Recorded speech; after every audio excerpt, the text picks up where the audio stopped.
Dude, I've never heard this song before.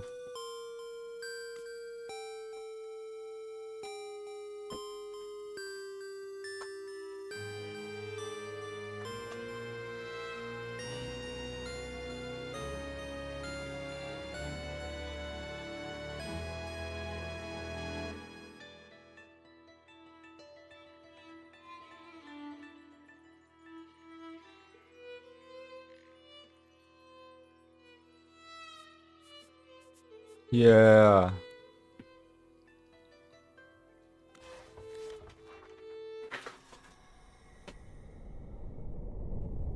Whoa, whoa, whoa, wait a minute.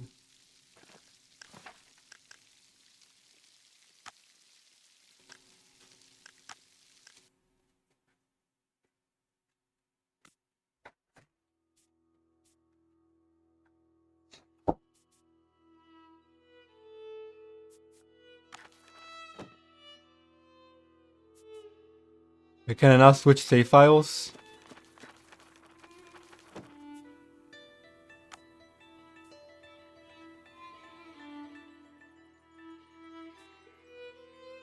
Why would they put the choose save file feature in the fucking new game?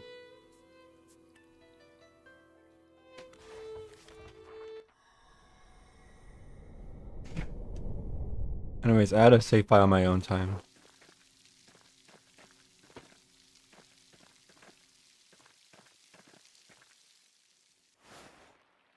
Okay, brother, they do they rog out?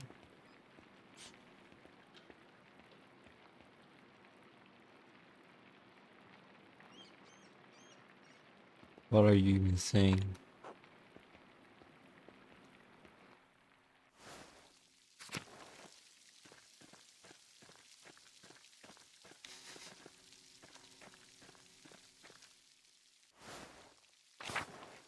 Hello, horsies.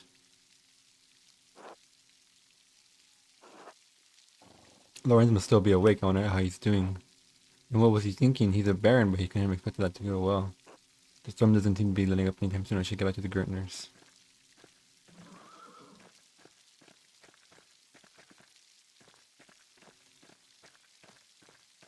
Oh, hi. You caught me in the middle of eating toast, bread, and cheese and cream cheese. You sounding European as fuck right now. What else were you eating? A wiener schnitzel? Ha ha ha ha ha ha. Ha ha ha. Sorry, Adam. I'm so sorry. Huh? God. Are you alright, Master Mailer?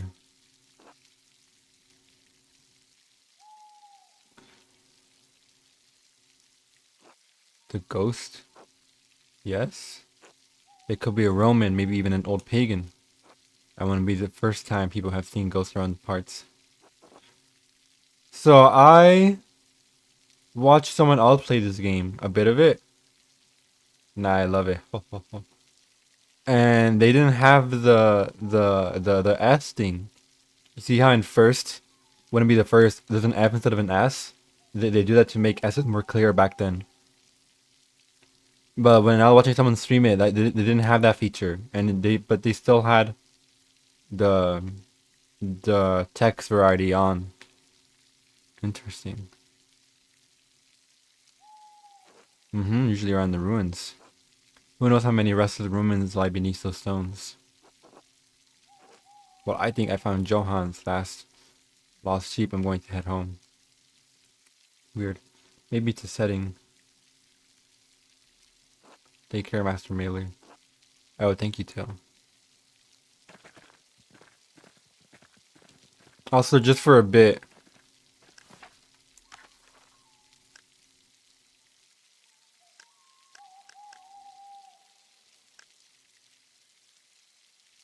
enabled Medio S character and fonts. Oh, it is a thing. But I guess before it wasn't the default, now it is. Because the guy didn't change the settings at all. I'm gonna keep this on because the game actually does cool things with it. I didn't notice the first time I played. Like the printer person his text gets printed onto the paper. Oh, is the game kind of loud?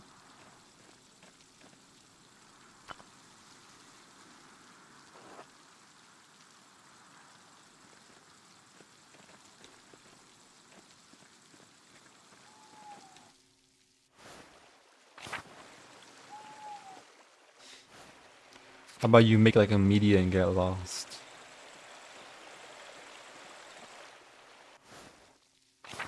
Anybody out here?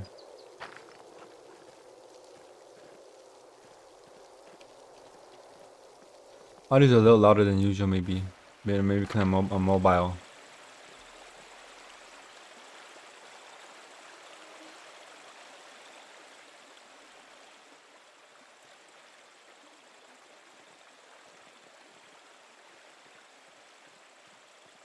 Been playing a lot of Street Fighter lately.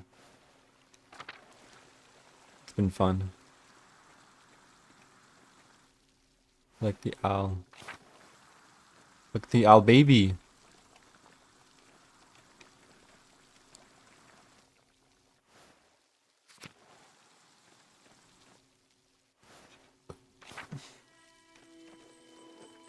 Ah, no. Pale horse still on the floor. Matings. Matins. The pale horse, death.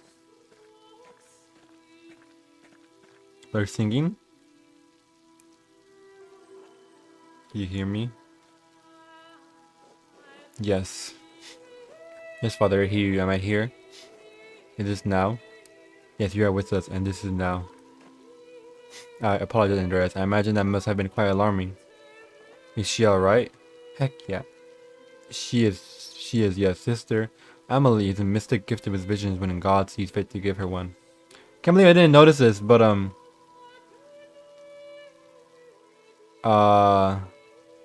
people know what's it called.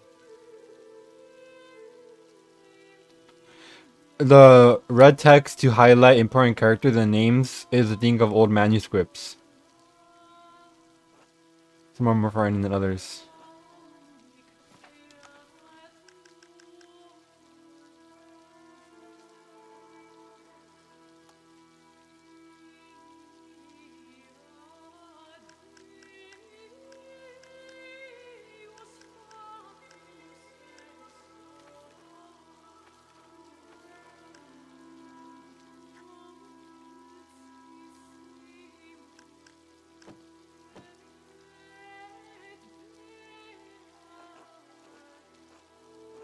She lives there, yes. I'm a little surprised you haven't noticed her before. If you come to Mass more often, you would see that I gave her communion through a window to her cell. Her cell? She's an anchoress, a religious hermit so devoted to God that she has enclosed herself in a cell next to the church. She is dead. Ooh, huh? Look. She is dead to the world, but continues a life of prayer and religious contemplation. They even have, like, mistakes that they correct afterwards. That they make jokes with. And sometimes, ever so rarely, she receives great and terrible visions. Is she local to Tassing, or was she a nun at Kiersau? Neither. She came here from a Benedictine abbey in Lower Bavaria after it burned down. I am her confessor and caretaker. Many anchoresses are not literate. I write down her visions to help interpret them. I thought all of monks and nuns at Kiersau could read, even poor brother Volkbert. Thank you, Father Thomas. I must rest now. We changed her from religious to commoner. Have you heard of a writing style that helps you read a lot faster? It usually highlights the first 1 or 3 or 4 letters of a word by making them bold. No? It's interesting. Of course, sister. She seems unhappy. She is not unhappy, but she is in pain, both physical and spiritual. Her spiritual pain comes from her revelations. They come and go. I try to address them as best as I can. The physical pain comes from a deformity in her spine and aching in her joints. I know of no cure for that save prayer to the Almighty. Sister Amelie was saying she had a vision of death. Could someone be in danger? Oh no, don't rush to judgment. Visions are divine and powerful, but they could have many meanings. Some of her revelations take years to comprehend. Some may never be understood at all, as God wills it. Still, the argument at dinner was quite troubling. Perhaps it had cast a shadow over our thoughts. Now then, the good sister appears to have fallen back to sleep. I must prepare for bed myself. Good night, Andreas. Good night, Father. The few images I saw without writing, I read them really fast. Well, is this the hashtag method?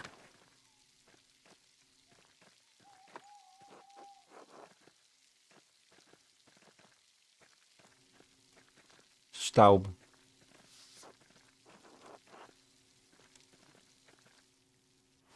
Like red and yellow. Red and yellow, red and yellow, red and yellow.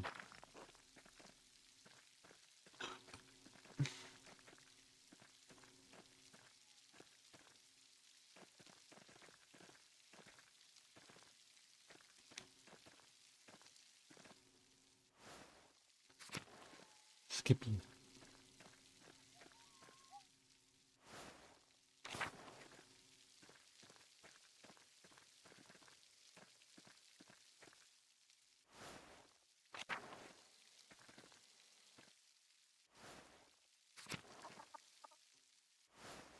I thought Post tried to imitate it by highlighting the letters in color instead. But they used super eye-catching colors for both, so it made no difference. Red and yellow.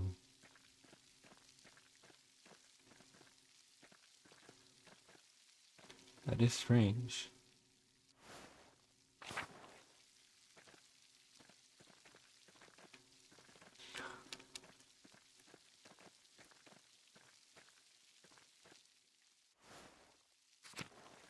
What's in the North Town? Thank you.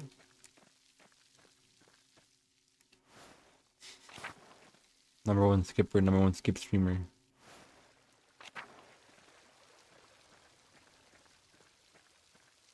So we ran around for nothing?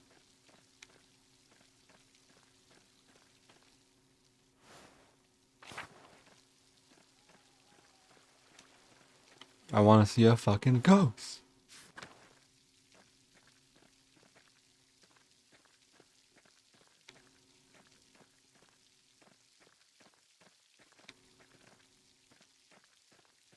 Look at the effigies out front.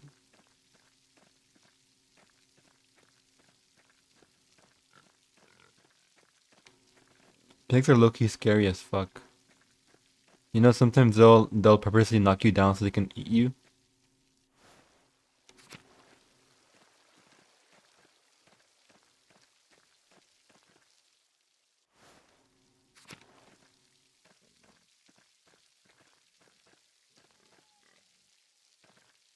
Who knocks you down? The pig.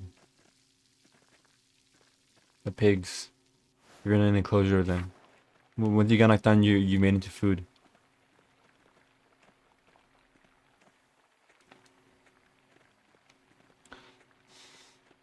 So there's a choice you can make whether you give the money directly to Clara or put it on the table.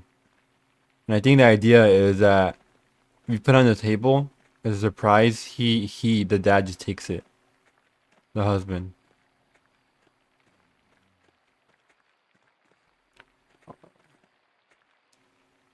That all three of the girls sleeping in one bed.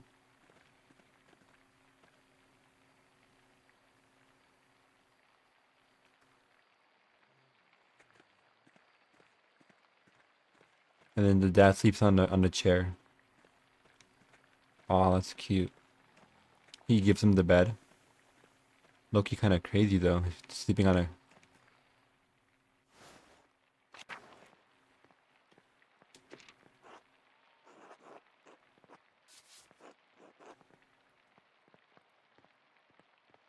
Yeah, and when Southern ways to eat grass, one way of dying was getting eaten alive by a pig because the farmer got knocked out cold on accident. Ay ay ay.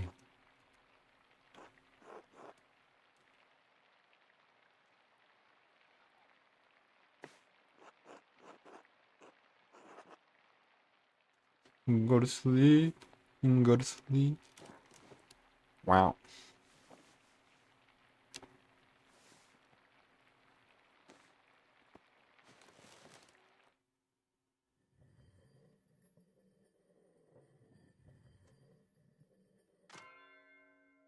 Matins.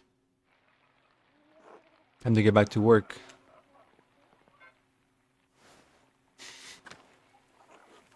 Wah. Shh, it's alright, Ursula. Good morning, what happened? No, a little crying won't hurt her. Besides, I think we've gotten almost all the leaks now. Ursula is my first child and she's been a handful, but I think I have the hang of it now. Big Jork has been a godsend. He helped Christine with Ava when she was a baby. I never took you for a family man, Andres. I am not yet. I just want to be helpful. I have 2 older brothers, both married, so there are plenty of nieces and nephews for me to play uncle to.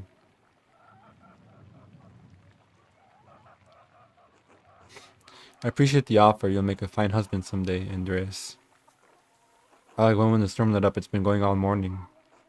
Peter and Jorg are outside trying to deal with the flooding as best they can. Oh my, is the farm in danger? There's always a danger with this much rainbow. If we live through worse. Whatever happens, it will be as God wills it. We must have faith in Providence and endure what is to come. Oh, I have some food for you. Thank you. Fuck, even the guy is smiling.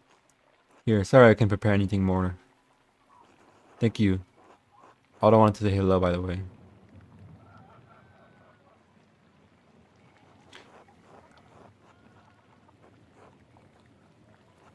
And be a good friend and help him. Just tell her.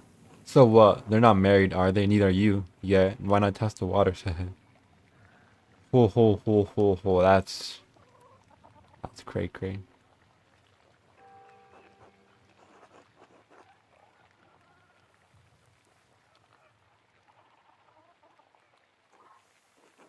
Oh, he did? Haha. Good, thank you. Have a good day to Abby. Yeah, try to stay dry. Thank you too, good luck. Be good, Ursula. Wah.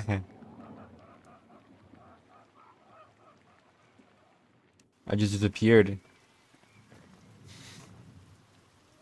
Andreas, are you doing alright, Peter?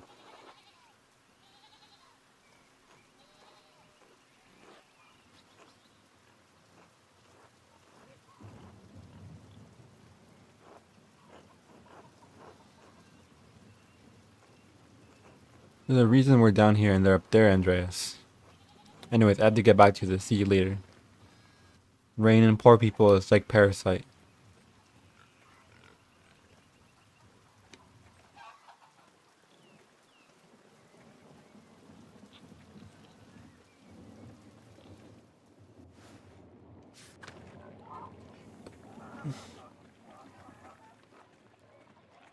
Ursula.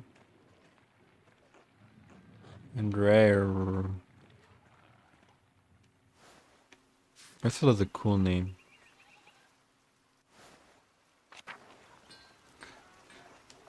Hello, Andres.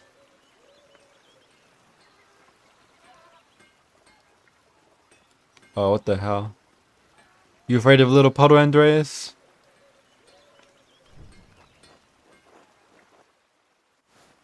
It's all the descriptive stuff that never changes.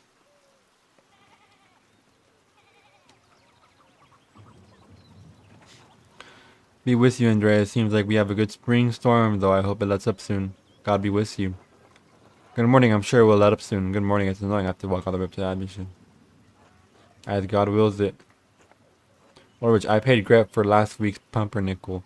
I have to make you wait for it. It's not trouble at all. Please say hello to Lucky for me. Of course, and I'm off to home and then up to the Playfers. The Caesars? The Peefers? It is Pfeffers.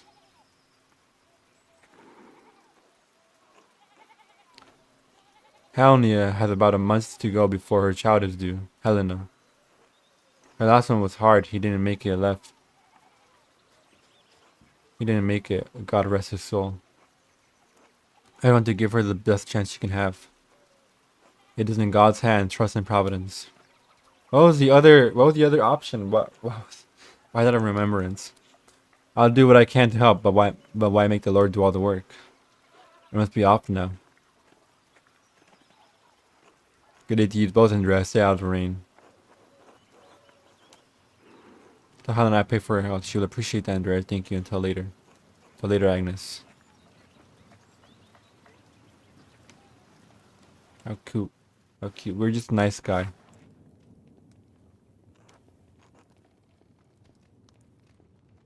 Hello, Anna. Hi. Surprised they gave her the dough to play with, when it's probably important, unless she actually knows how to make it right. By the way, did you look up how to pronounce Staub, or do you remember when I said last stream your second pronunciation was correct? I remember what you said.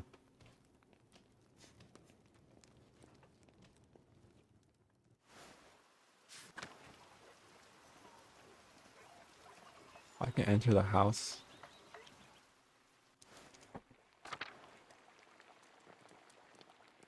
Hello, my good sirs.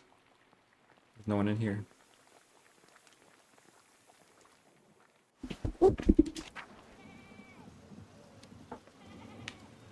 Wilder. I know. I have good memory.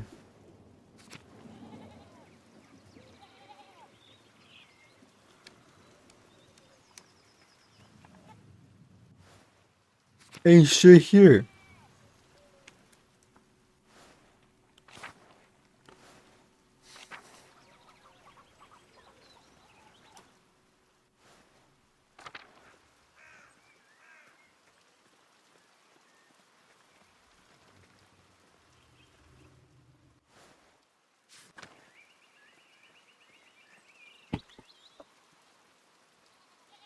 Could you consider ever playing ZAT Zato? I love the world and everything. It's only 8 or so hours long, and I personally loved it. 8 hours long? That's 2 streams. I could do that. It's easy. What is it? It's a VN. The guy from Guilty Gear?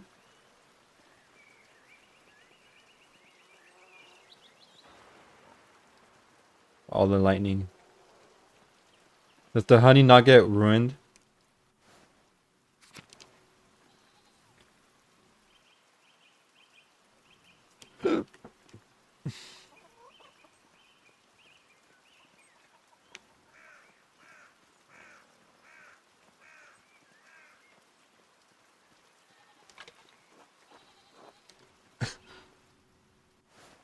I also thought of Guilty Gear and then maybe something like Persona or SMT. You want something? I want you.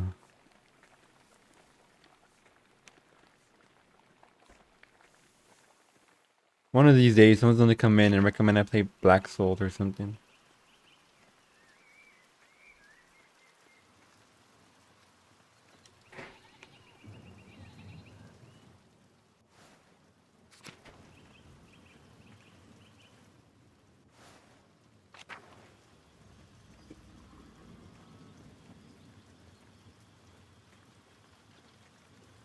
Stop, why don't you go indoors? Hello. Stop, but remember this.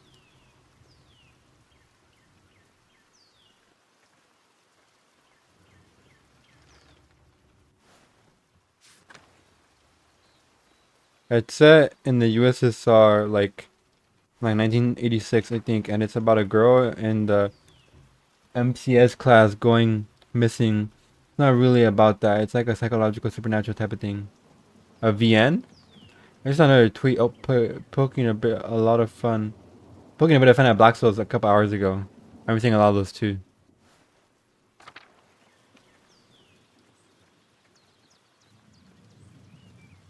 Look, they're working in the rain.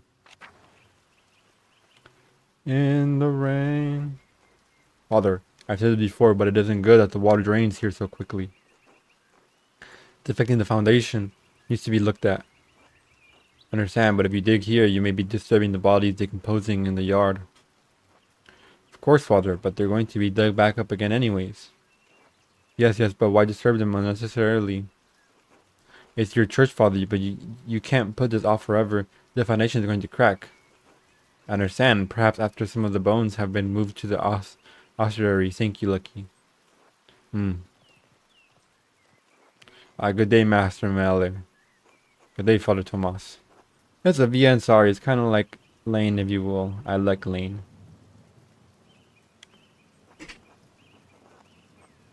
I don't think black people say Black's is actually good, and there's nothing that shows me otherwise.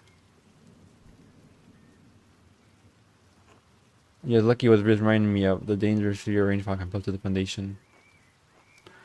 God look after his flock sometimes, but sometimes the pen requires an earthly hand.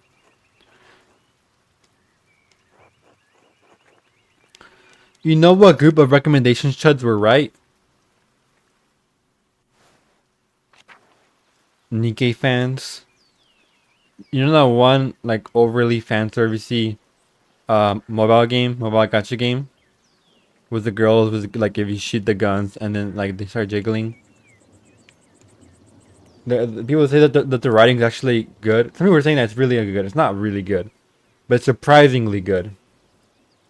Probably better than every other gacha game on the market.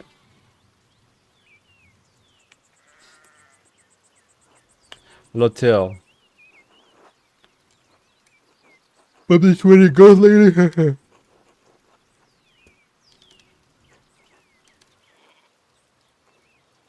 you ever seen a nicer view? Don't get started like this in the city that I expect.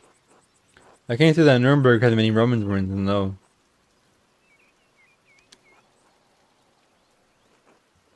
Catching is full of them, quite the marvels they are. I sent it in the Discord's video game channel if that's okay. Yeah. It'd be cool to know what you think about it it's all. Shit, I didn't read that. If you do, you'll have to tell me if they match the old legends I read about. What sort of old legends? Well, when Father Matthias was abbot, he would let me borrow books from the abbey's library. I think I read through half of that library before Father Gernot became abbot. Oh, now we made him literate. He and Father Tomas are strict about which books should be read now.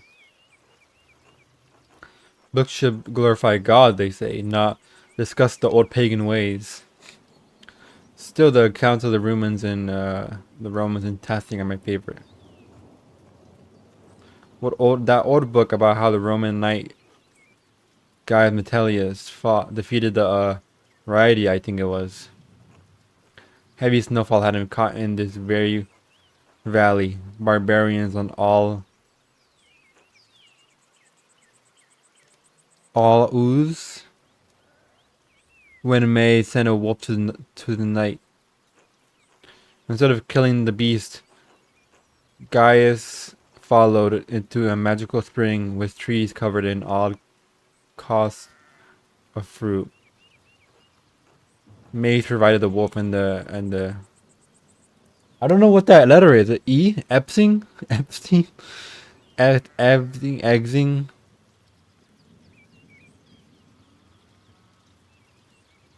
And Gamteles founded Tassing after defeating the barbarians to honor maids. Provided the wolf and the spring. That's where all this came from. Wow, his text is hard to read.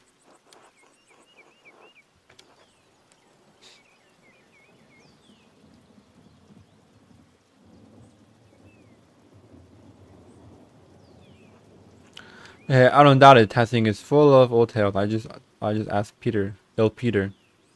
I trust the wow of history more than the word of history more than any old myth. So that's why I like that book. You really think that guy in the was saved by a wolf?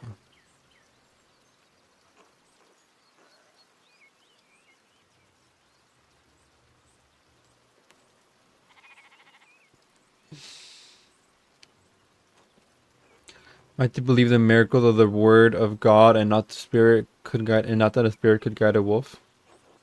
I suppose you're right. Spirits have done much work. The fair point. All of Romans religious stories are not true. We're protected by the saints now, anyhow. Still, I enjoy the story all the same. It's nice to feel you're connected to those who came before you, even if it's only by the land you live on. Wise words, I feel the same. It's been good chatting with you, Master Mailer, but I better get back to work. You let me know if you find any particularly good books in the library off, right? Alright. I will until later, Till. Goodbye, Till.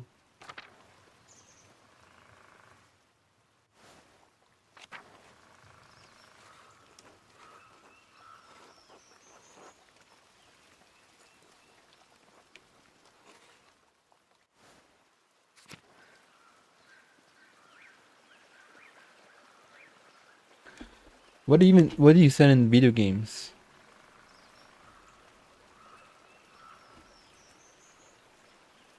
Oh.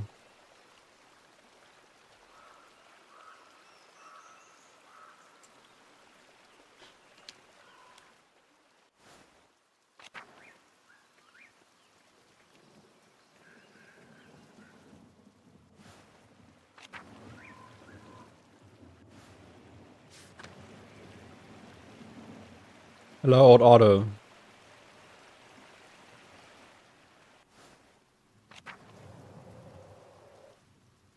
So windy here because of the big hole.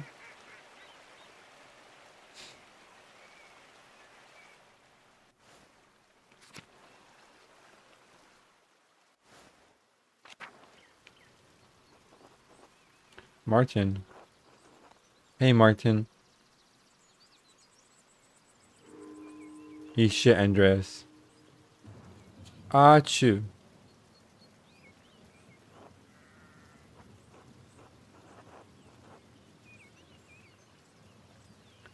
Damn.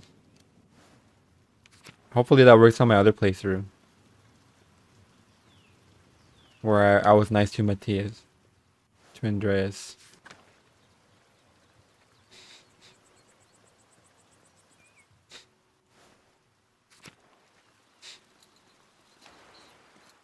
Miklau.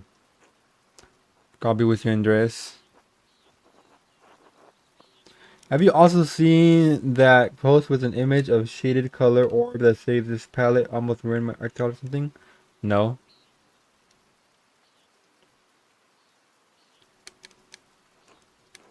Well, unfortunately, we're very Wi-Fi, so we'll be arriving today. My lord intends to depart as soon as she arrives. How long have they been married?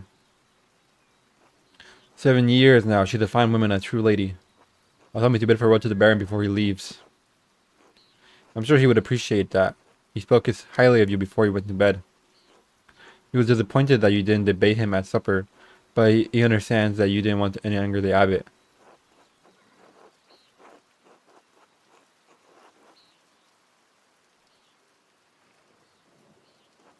Part of the art of rhetoric. Not the right form for the abbot. My lord always wants to discuss things when the wood hits him. He is often alone in feeling it, unfortunately. Holy shit. You fucking suck! The court retreats are full with awesome stylic pieces that kind of remind me of 2000's game cover art. Of like something Sonic and stuff. Yeah, that looks cool.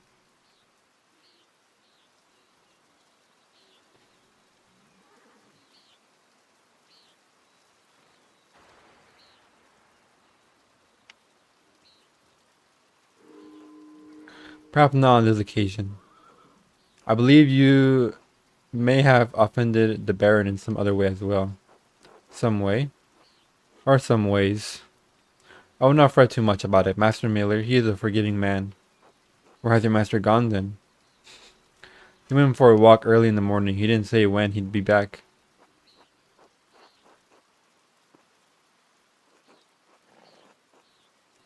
Of like something similar to Sonic and stuff. Hey, what's up, Solly?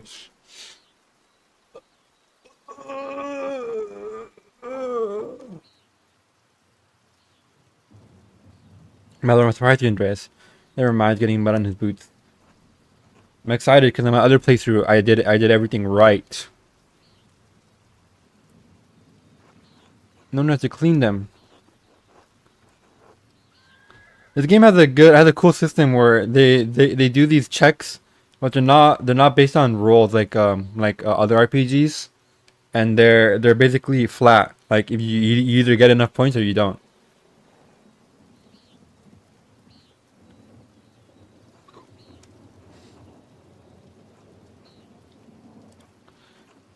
Sturdy looking young man and a hat on your way up in the morning. Surely you don't mean me.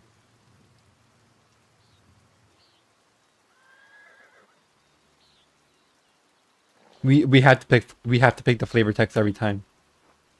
I don't know, he was shorter than you by 2 hands at least. That can't be Martin Bauer. You ran past me in the meadow. As I was walking up the hill, he was in quite a hurry. I would explain my lord's missing rings. What rings are these? Uh-oh. 1 gold, 1 silver. Solly, did you watch the video? Lay it on me. Was I too pretentious? Did I get corrupted of my English major? 1 gold, 1 silver, a handful of gulden, and a book the Baron was planning to give to the Abbey. A book. I watched the video. So ominous. You're so ominous. A book, Historia Taciae. I believe so, yes. I went to pack the Baron's things and they were missing. The boy's a known thief. It wouldn't surprise me if he's responsible for the missing things.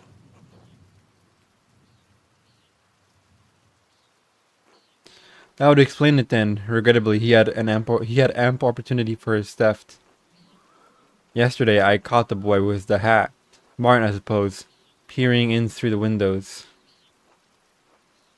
I could have admonished him at the time, but, well, he seemed harmless.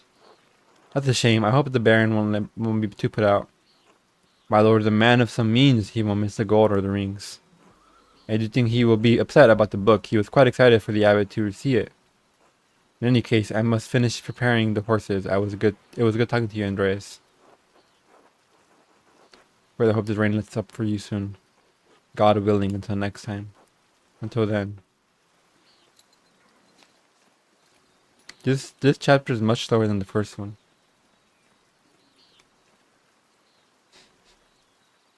You're gonna keep me hanging, Salius?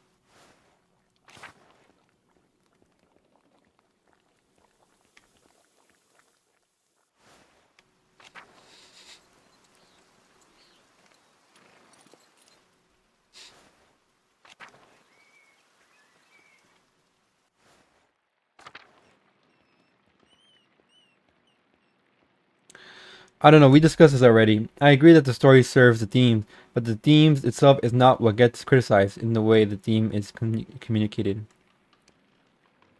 True.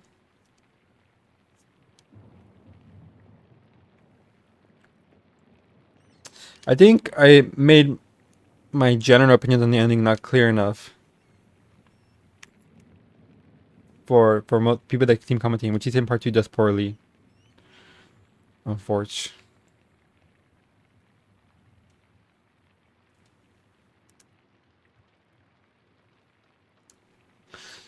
I think it's more that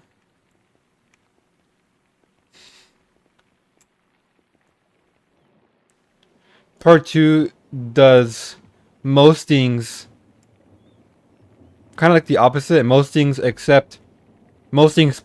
poorly, trying to get to its point.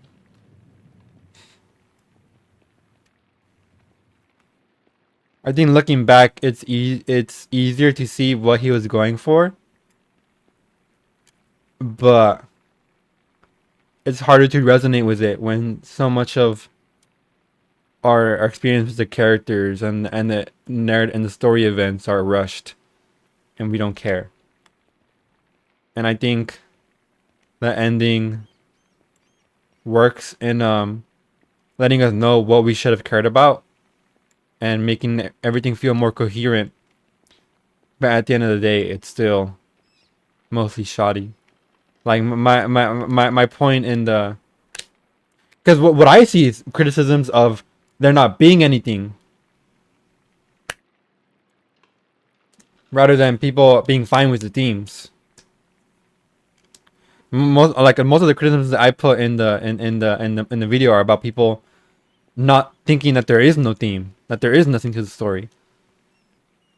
When I think there is, and only when you acknowledge that there's merit, can you be like, well, I don't agree with this merit, or I don't personally see that merit, rather than just saying there is no merit. At no point while reading CSM did I think, oh wow, this is about addiction.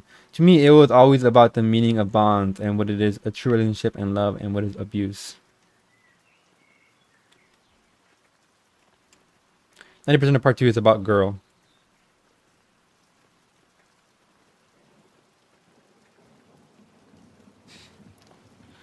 I mean, I wouldn't say. I mean, addiction is just part of the whole desire thing.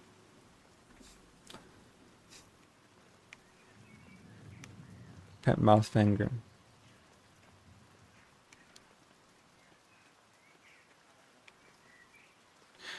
I think I also thought it was about bonds during part 1, but I think part 2 kind of made it clear that it wasn't. And I said it's about girls, but we both acknowledge that there are not a lot of worthwhile character interactions after Falling Devil. After that, it's nonstop balls to the walls bullshit. And I think part of that's because it's rushed, but the other part is probably because it began to focus more on Denji's like downfall.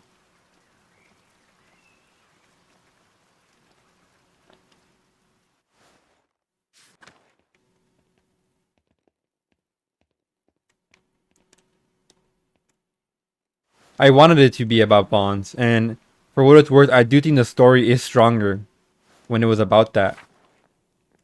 But hey, what can we do?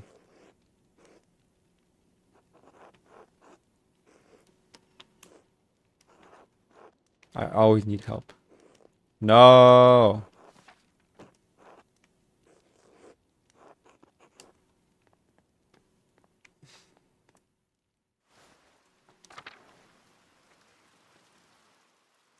And then you went on a spiel about overcoming traumas and stuff during Falling Arc.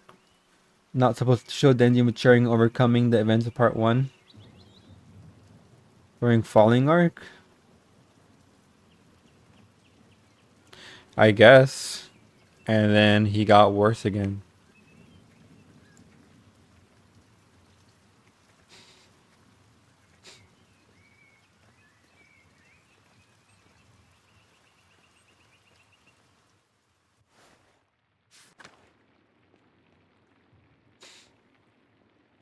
He got hashtag subverted by public safety when they found him with Fumiko and everyone, and now started messing with his mind. How am I supposed to interpret that monologue after Pochita called Denji a heroin addict and killed himself?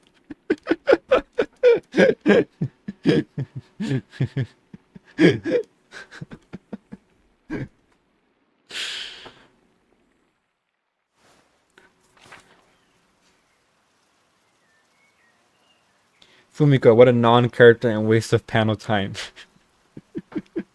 I didn't like her either. Although I think the STD devil idea is cool.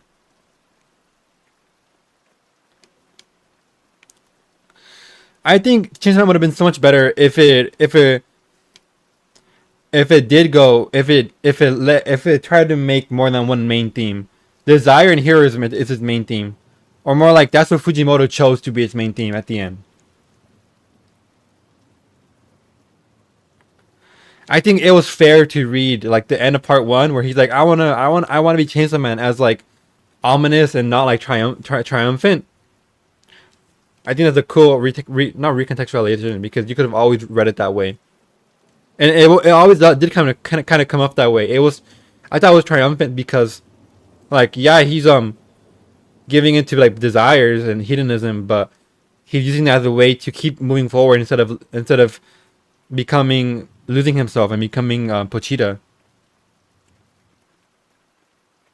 I don't know. I think there's a lot to discuss for like the desire as the main theme. I just think that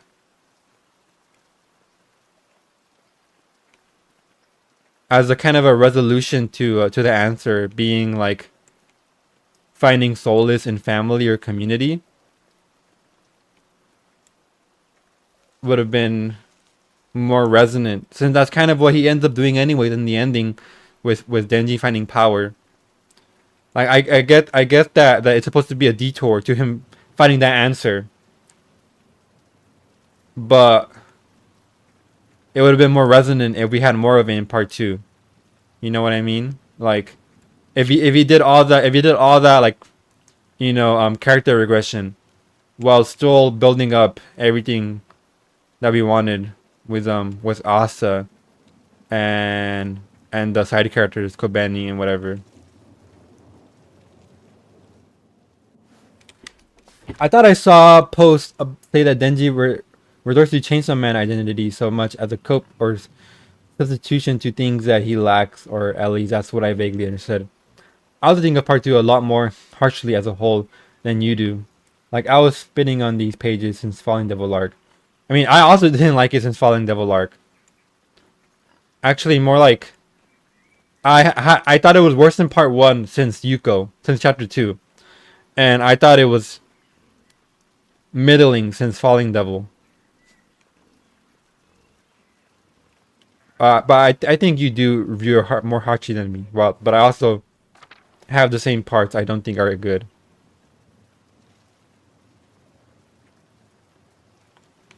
Like in the video, I was trying to make it more clear that it was about arguing against these types of criticisms rather than what is it about?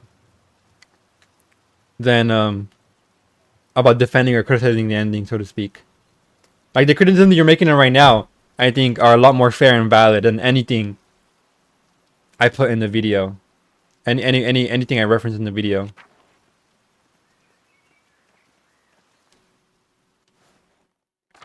Prior fairing.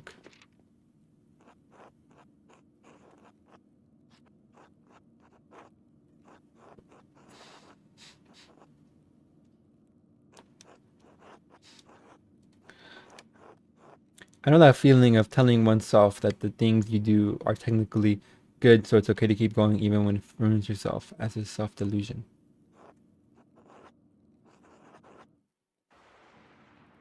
You hear lightning.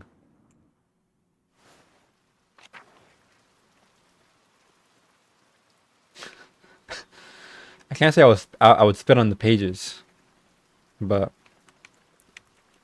just like he forgot how to make interesting character interactions. The worst part of Chainsaw Man is when Denji's just kind of walking around with with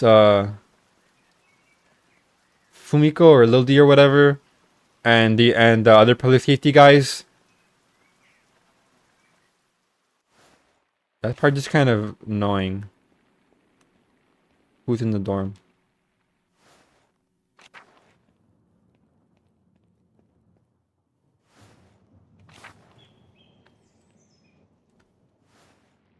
Although part two lacks so much spectacle, and I don't think that was intentional.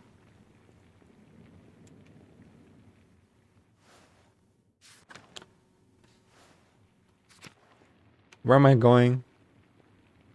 I need to check the hallways.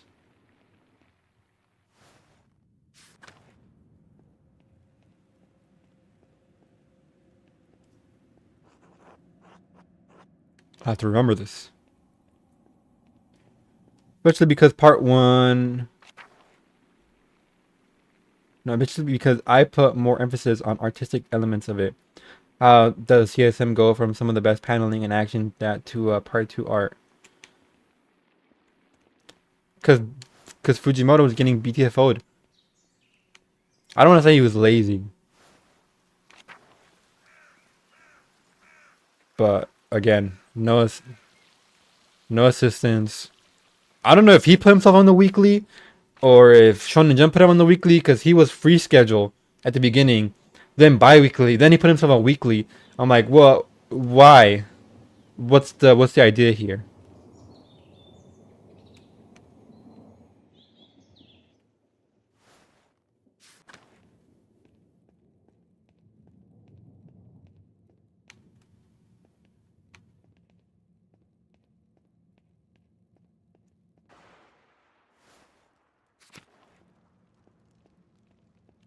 Bro, no one's here, bro.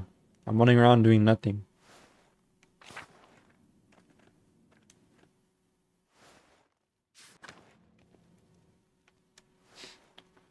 That was in reference to when you talked about Denji's heroin. Yeah.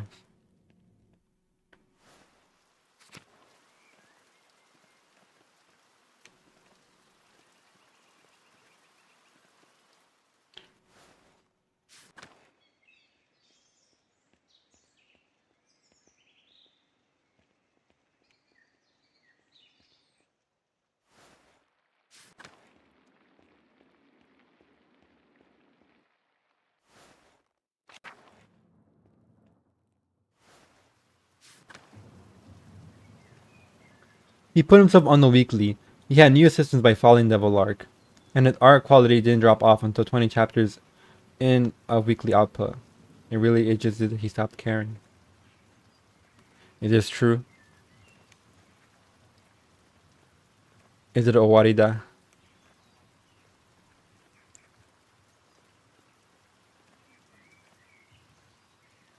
I thought the assistants left around following Devil Arc.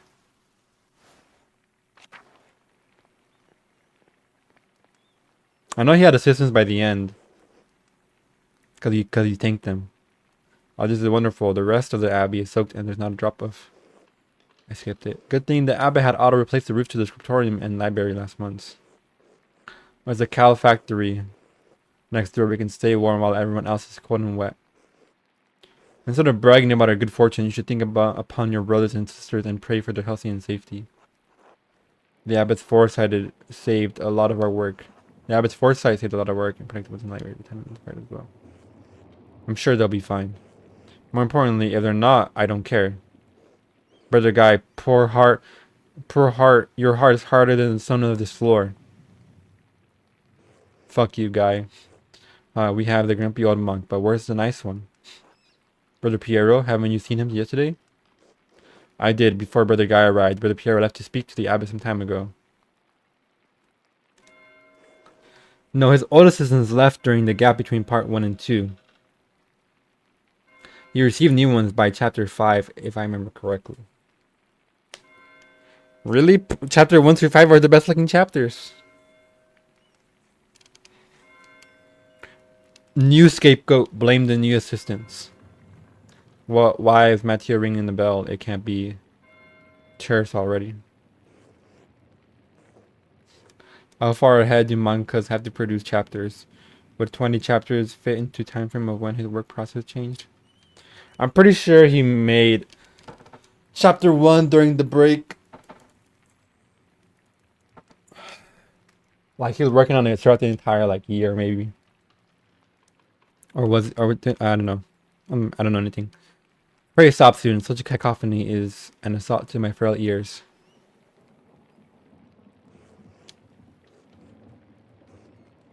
The chapter house. God gave me the strength to endure the rain. It's 50 feet, old man. You'll live. God gave me the strength to endure this man.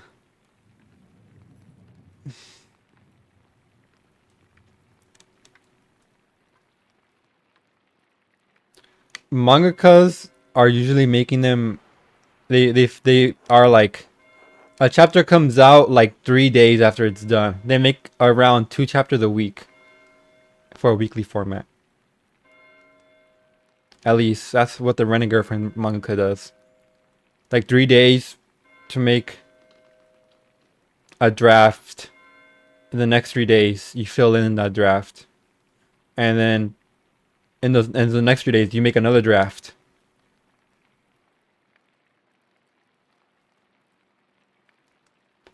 I looked it up, and he just had a staff turnover during the gap, and assistants during the entirety of Part 2's production. Oh my god. Fujimoto's frauded. I still not stopping what's going on in this canal because of the storm. Okay, well I still think he's burnt out, but I don't know. That just makes me more sad than anything. I just see what's the matter.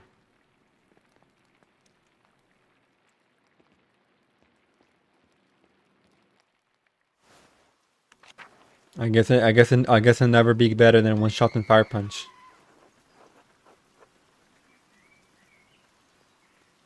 The cloister.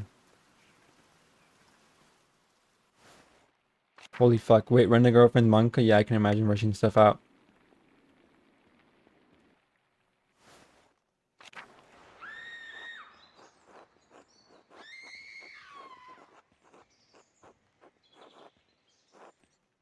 What's the chapter house?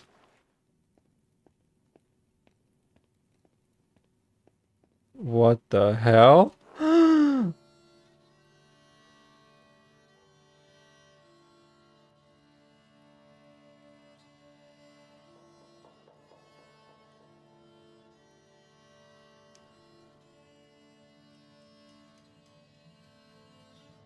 What the fuck? Piero, what happened, Piero? Look at the mural in the back. You know what, Piero? I agree with you.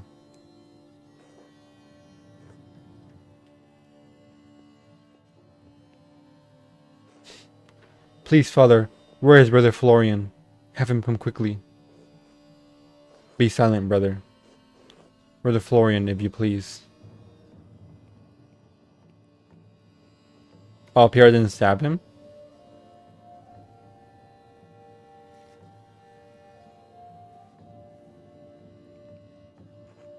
I'm sorry, Father. There's nothing to be done. He's dead. He's dead. Ah! Sister Marguerite, calm yourself. Sister Gertrude, please take Sister Marguerite back to the garden. Yes, Mother Cecilia.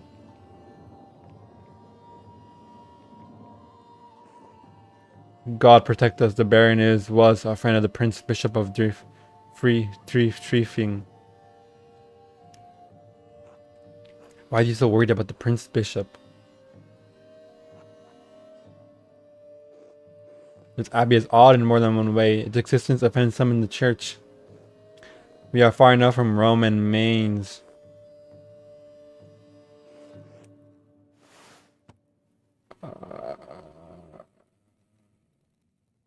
Germani. Florian, how easily do you think you could dispose of this body? Father Abbot, what are you saying? Why are you questioning me? Why are you wasting precious time? Do you want to see the soldiers of the Prince Bishop march up on our steps and fling your brother and sisters out of our home? De protestus. No, no.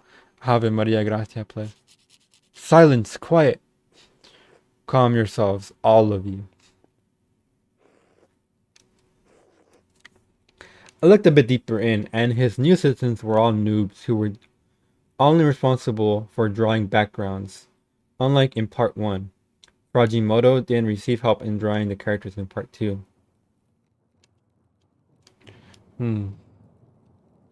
Whatever has to do with whoever was helping him was with inking. Well, I mean, I think he's good at doing that. He just doesn't want to do it weekly. I mean, okay, like I'm not trying to think about part 1's quality versus 2's. I think 2's is also as expressive with facials, but it's a lot less interesting compositions each panel. Part 2 and his one shots are like the peak of his art when he's like actually shading the hair and clothes and shit. But he didn't do that for some reason because I guess that's not what the assistants were doing, and he didn't have time for that after during weekly.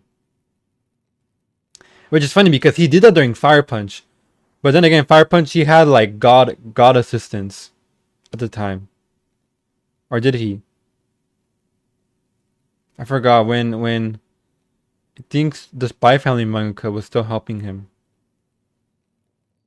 And so was, I don't know, House Paradise was. I don't think he was. No, I'm pretty sure he was. You can see his work in the no, Dan's mangaka was helping him. You could see his inking in Fire Punch. Maybe he just forgot how to change pen thickness on Adobe. It happens. He did that until roughly the start of Falling Devil arc. Yeah. That's why I'm pretty sure that's when he showed that's when the assistance news came up because then people were like, why is the art worse? And they're like, oh, because he doesn't have assistants. I think that was a misconception that grew from the news article about the beginning of following up of part two.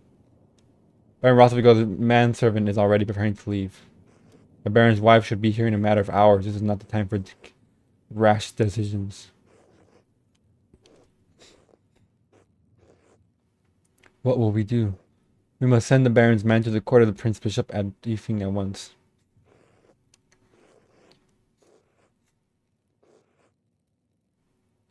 Was in Innsbruck for the Imperial Diet. It really is a Disco Elysium. Even better, swift action will silence any whispers of impropriety on our part. Given the Baron's stature, the Archdeacon will undoubtedly come to investigate immediately. We must cooperate with him fully and pray for speedy resolution. Yes, good. Thank you, Mother Cecilia. Brother Wolfslav, please detain Brother Piero in the cellar until the Prince Bishop's man arrives. What? Brother Piero? Why? It's absurd, Father Gernot. I implore you to reconsider. He was caught in flagrant delictu. Flagrant. Covered in blood with a knife in his hand. Father, do you really believe that Brother Piero is capable of such a foul deed? Yes, capable enough when motivated by anger. I saw people bemoaning the fall of Dandadan. Apparently it's really spinning its wheels. Because he's doing the amnesia arc. I don't even know how Dandadan is going for 200 chapters. It seems like the perfect 150 chapter fun run manga. And then it's going on for longer. I had no anger against the Baron, Father Abbot. I simply came across him like this. Not even for insulting your work and forcing us to give it to Andreas. Up here, so here. It's not a subject for debate. When the Prince Bishop's man arrives, we must not be empty-handed. Even if Piero wanted to kill the Baron, he's not physically capable of the act. He wasn't angry. Anyone who was in Scorpion knows that. Even Guy knows that. Be quiet. This is not your affair. It is my affair if you're going to make me part of Brother Piero's supposed motive. I am through debating this with you. My decision stands, brother. Wolfslav will detain Brother Piero in the cellar until I say otherwise. Brother Florian, please escort Andreas out of the abbey. Send him to the principal's office and have him expelled.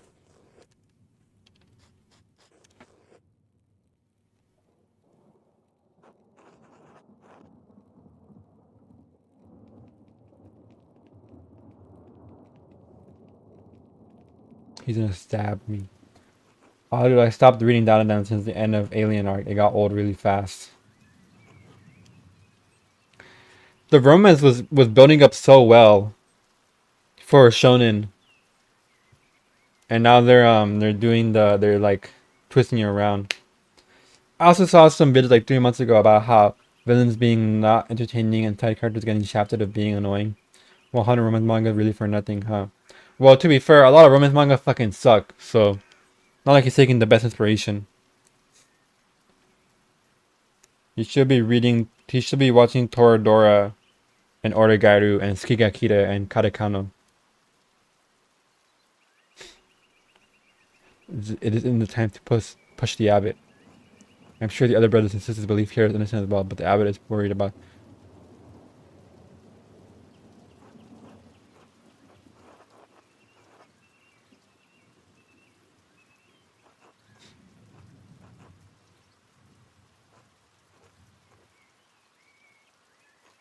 Go to the Druckers, eat a good meal, and come back to nuns. 9? Ew, no, not Toradora. Why not? I watched the first episode again a couple days ago, and I was flabbergasted at how much better it is.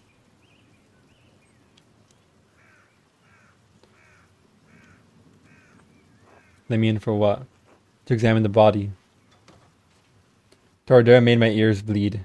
What? I'm alone here? Alas. Let's follow Florian's advice and go to Druckers. This must have been what Julius Caesar felt like. Hopefully it clears my head.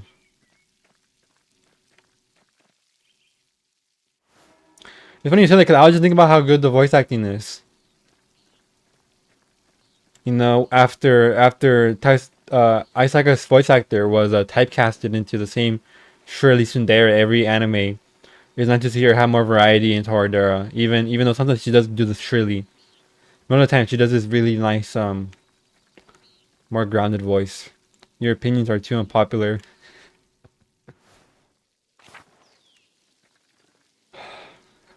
I was born this way. And yet my unpopular opinion is what gets me popular. The Chainsaw Man video is my most successful video since the fucking Fire Emblem video. The Fire Emblem and Elden Ring video where my hot takes got me views. What the fuck?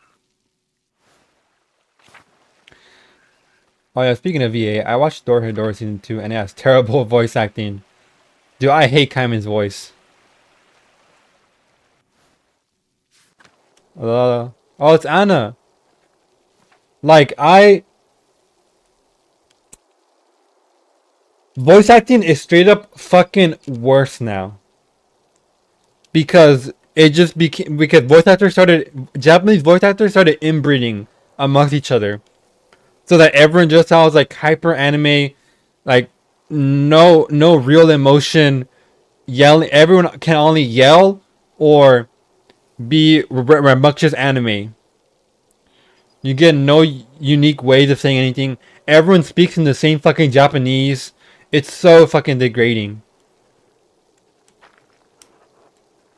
Kids, what are y'all doing? Oh shit, it's Paul. Hi. Afternoon, Paul. What are you kids doing down here? My explanation didn't go through. Oh. Can you check the chat history? Yeah. Ushishimada's voice actor does like 15 characters in the season. It's super noticeable. Who's Ushishimada?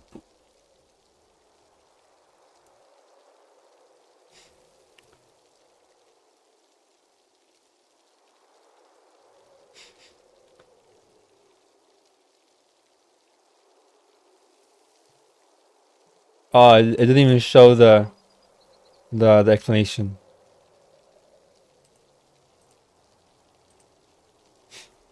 I haven't seen many more new anime, but I'd agree with the clips I see.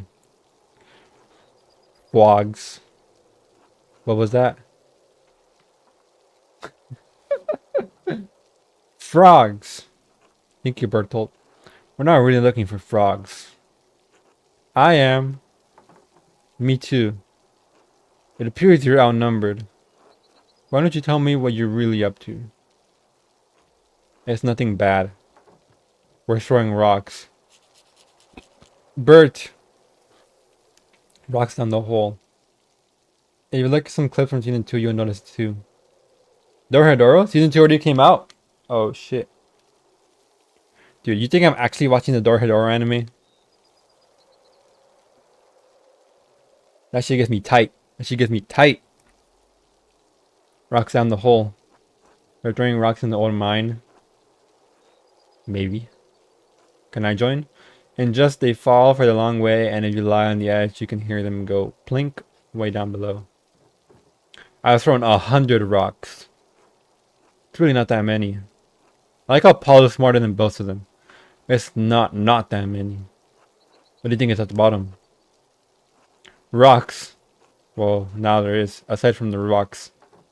Salt? The dad says the dead guys ate it. He means the Romans. They built the salt mine, the aqueduct too. The aqueduct, the imperial road, and many other things besides. It seems to sound riddled with Roman building projects. Tell him about the treasure. Oh right, there's something shiny at the bottom. It's what we want to hit with the rocks. What do you suppose it could be? I love the way they make kids talk here, it's funny. When you're playing a great performance, it sounds generic.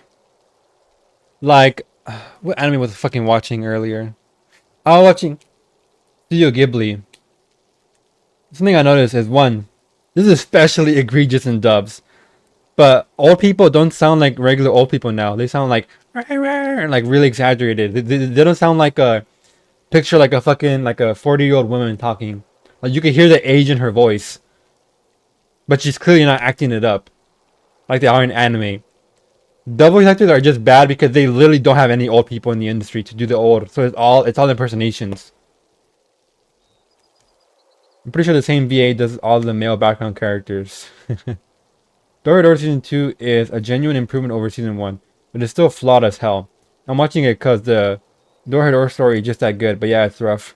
Because they don't hire old people. Do you read the manga? It's very the anime is very truncated, unfortunately. Although I do the only good thing I have to say about Door is that um I like the background art.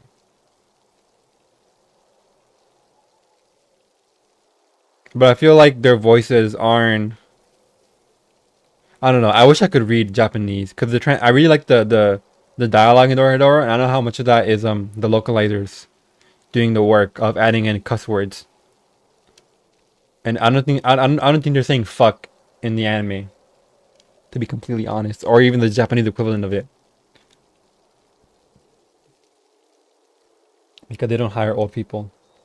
Bryan Cranston needs to get back into anime dubbing. True, especially dubbed. It's like 5 people from the same Funimation basement. I sent my comment in Discord DMs. I read the manga all the way back in 2019. Oh, we got an old head here. They're calling us whippersnappers. I really hate that guy that dyed his hair blonde and behaved like an incel with the girl and even put her on the spot during a school assembly or whatever the professor. Dude, I don't remember that scene at all, Adam. From Toradora.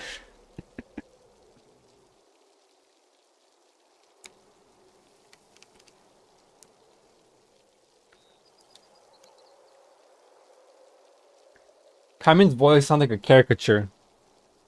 And I wonder if they're gonna keep that voice for his his human form. I guess it'd be interesting to have a different voice for both, but they're supposed to have the same voice, I think. I don't know, I guess I hadn't thought about it. The treasure.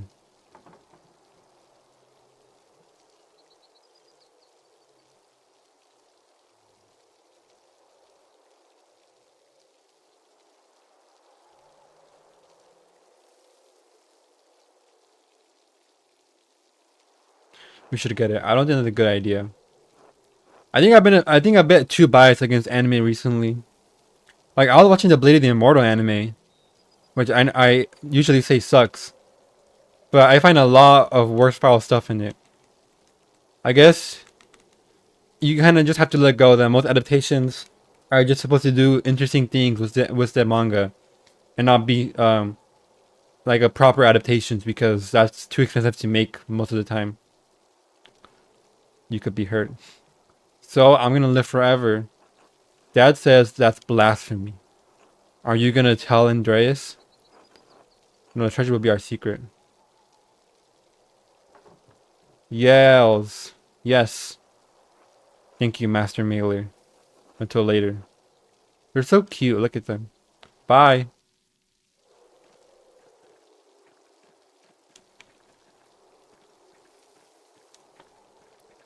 Aikawa and Kai heard what?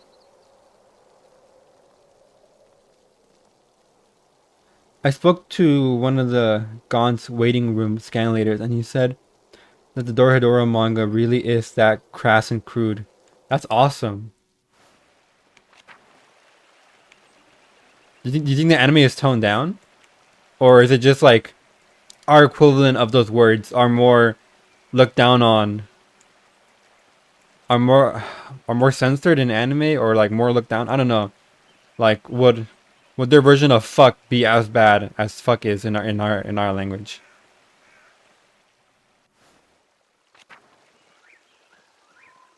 Because I don't get that impression whenever I hear and speak, or most of the grunts. I think the most crude characters are like N when he's angry. Um, she I forgot the name of the fucking guy. Masamura's the partner. Shimada? No. Kaiman.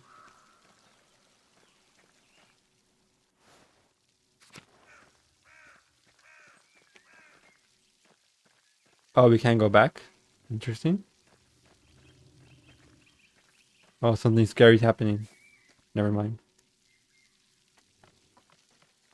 Nikaido Noi Ebisu. Ebisu is pretty vulgar.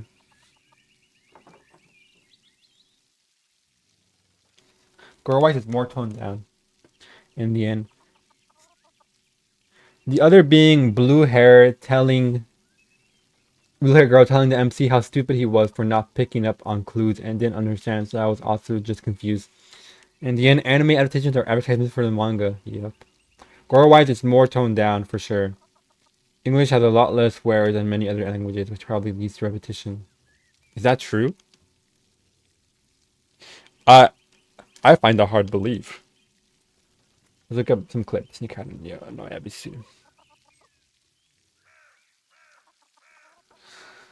I don't know. I just assume that Japanese is more crude when I hear stuff I haven't heard before. Cause I don't know it. I don't know Japanese, obviously. When I hear words and inflections and what's it called? Those little suffixes they have at the end of other words differently. I assume it's doing it justice. The subtitles don't really put in those words. The part where Kaiman remembers his past is very bad. What do you mean? Like bad? Or like Kaiman VA can't inflect beyond happy-go-lucky farmer. I figured. Like, there's no way he can do sadness right. And Kaiman has a few of those moments where he's so lost. He's like, what the hell?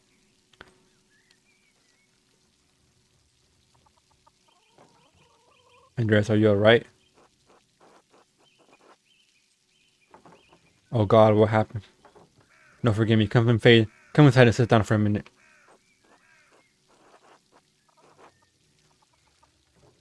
Not in position at all. My friends are always welcome to my home. Besides, I could use your opinion on something. Cool man Klaus.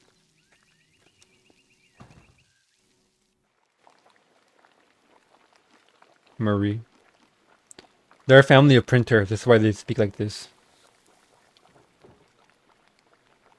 Should I fix you a plate?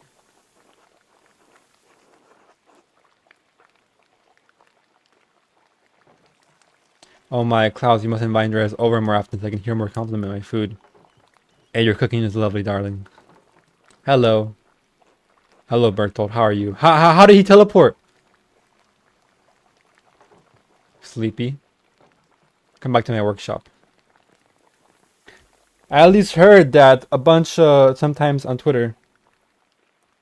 When Russians or Spanish speakers want to get mad, they can't translate it faithfully in English. And apparently Pomni repeats like two swears in that one scene in episode 1 and other that dubs younger repeat swears apparently. Or Portuguese and other languages, not just Russian and Spanish. I'm getting lightheaded from speaking.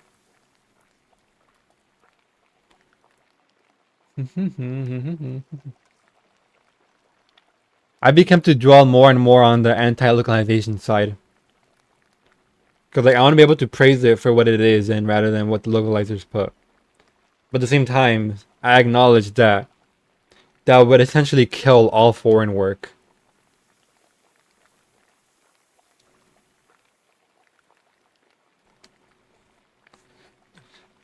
In an ideal world, every story would get two versions released. Every foreign work would get translated twice. One and more direct, obviously with its grammar cleaned up. One directly, and another one localized.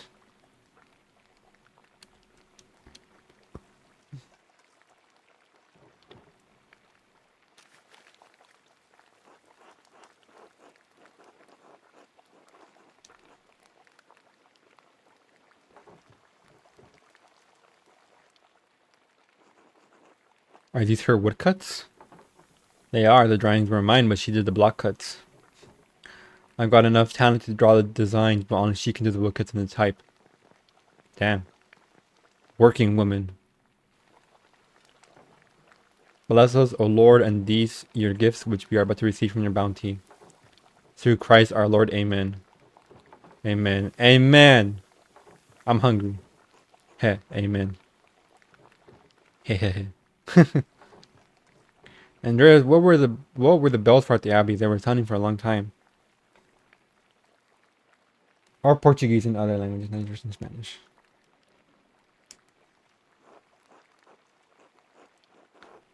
Oh shit. God in heaven. He just rode by here yesterday. Yet then it gets worse. One of the elderly brothers I work with in the scriptorium, Piero, was accused of the crime. That's awful, a murder in Kiersau? How could a monk do such a thing? I'm sorry, Andreas. The Baron seemed like an interesting man. I know he's been a patron of the Abbey for years. How did he die? Could it have been an accident?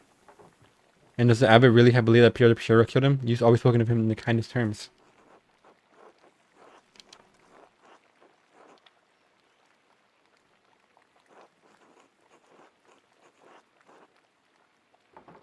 Stabbed? It's hard to imagine a monk doing that as well, but who knows? Oh, but it could have been one of the sisters. But it wasn't Brother Piero. Who do you think could have been? I did see a Lucky Steiner get into a shouting argument with Lauren yesterday, but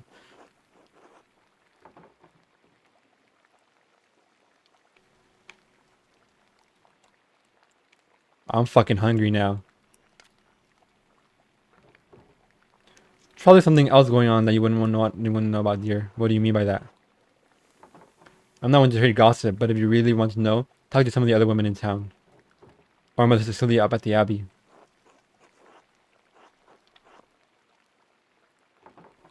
Oh, there's no need for that. Lucky the fort's right man. I'm sure if you ask him, he'll tell you what the argument was about. That's good, Abdice. That's something else, though. The widow Kemperin came out of the woods and... Yes? Well, she cursed him. I'm not surprised. Attilia's late husband ran afoul of Lawrence on his last visit to Taffing. I don't remember the deeds of Ranning died last year. Attilia has been the same since. She was always an old bitch, even before she was old. Klaus, that's enough. She had to deal with the jobs lot in life. And now she lives all alone in the edge of the woods. There are rumors she's going to lose her property soon. I do pity her, even if she is a bitter woman. There should be some exception in the law for her to inherit. Women are not legally barred from inheriting. It all depends on the details of the lease.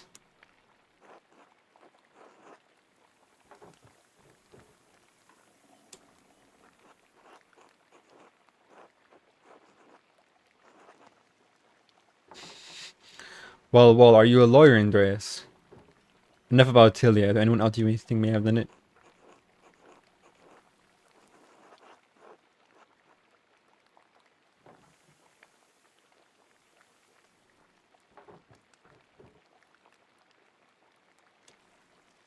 Oh.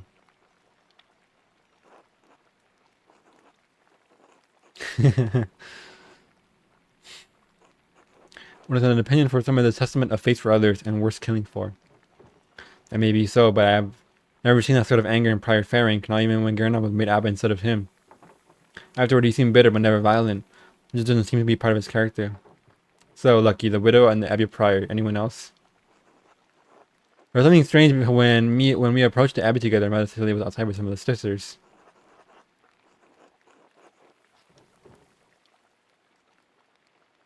Farmer's bread.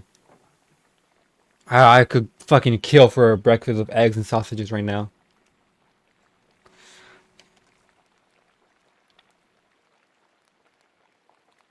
I'm sad now. I do not know Mother Cecilia personally, but I've never heard anyone speak badly of her. If she had a cause to dislike the Baron, I must believe she had a good reason. Well, Andreas, it sounds like there's a lot to look into.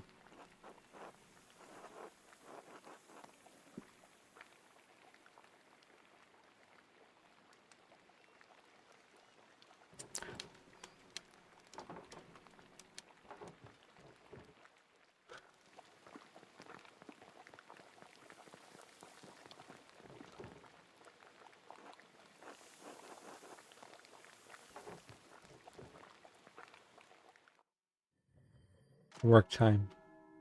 2 days remain?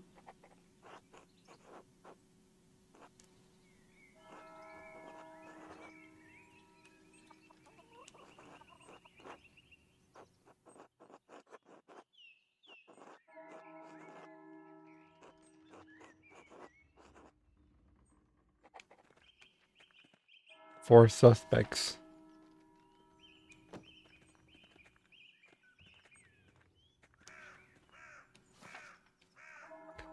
Oh, let me order some food. It's time.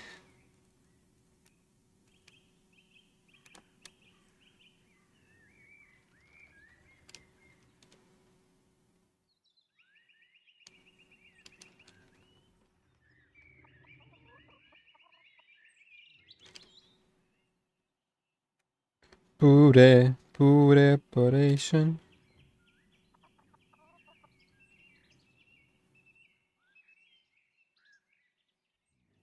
Hmm.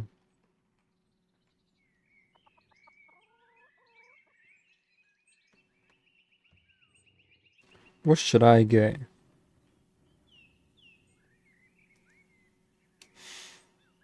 I want a traditional breakfast, but most breakfast places aren't good.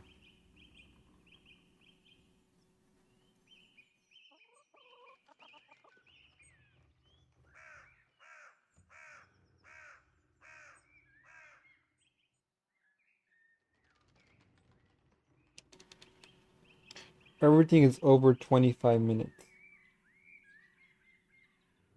That's fine. I need a break from talking. Indian food.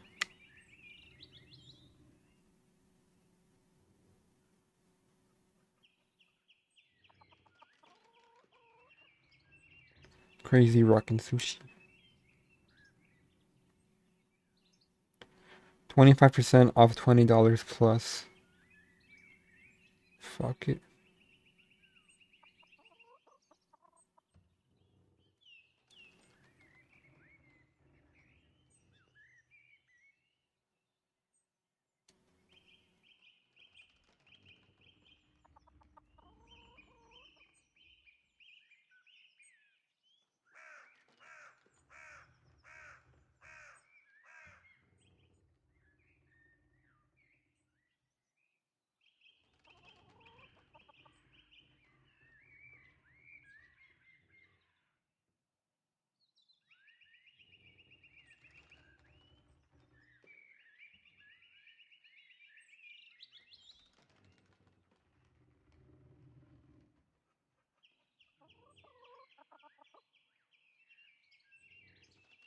I can only have one deal active at a time. Do you know Guile Win quote? Yeah. I know his videos on in retro and niche fighting games. The Street Fighter clone that became an anime fighter is a favorite of mine. It's 17 minutes. $28.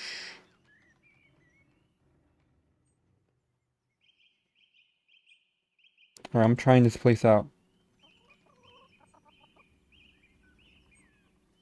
Better be some good ass fucking. Some good ass fucking chow mein.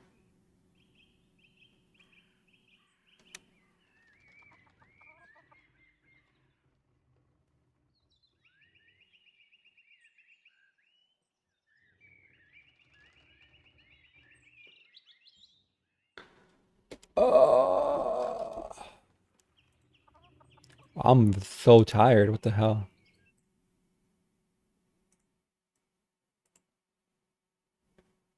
Pure preparation.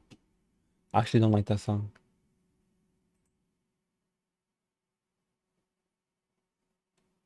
Oh shit, someone just commented on my video.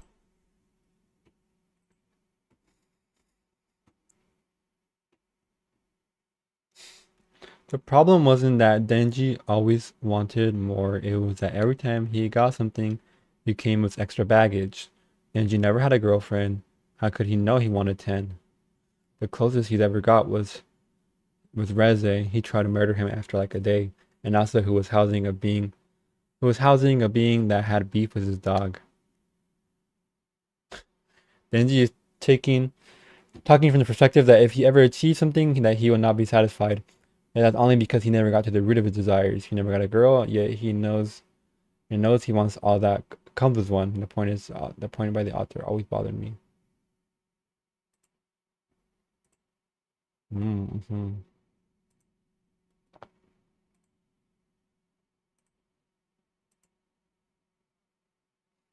That's what I wanted it to be as well.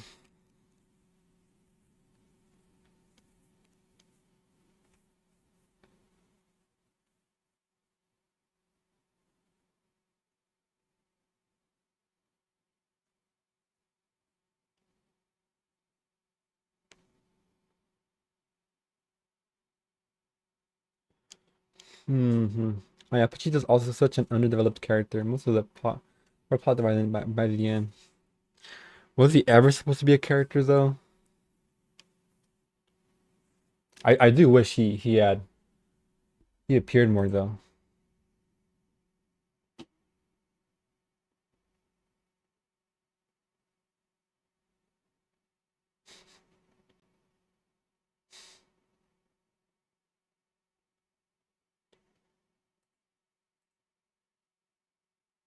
So what video?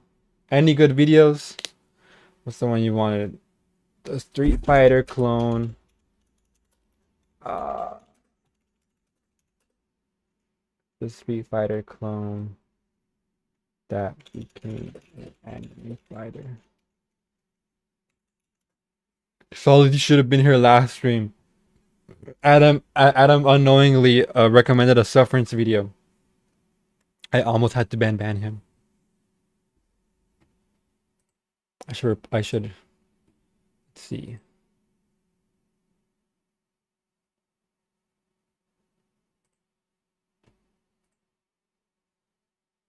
What? I know, right? I'm sorry to throw you under the bus, Adam, but just I was thinking about it this morning, man. Like I almost watched a sufferance video on stream. Did you watch it? No. Malcolm in the Middle, characters in a power struggle or something that is 15 minutes. I haven't watched Malcolm in the Middle, so guys, let's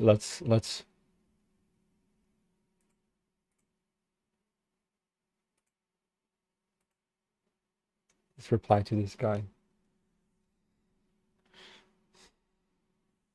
I don't know how to reply.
I also wanted that to be the case. But I think Denji's supposed to be approaching normality when he's with Power and Aki in the latter arcs. And when he talks about the 10 girlfriends, is him being distorted after all this shit happening. And then part two doubles down on that distortion slash regression.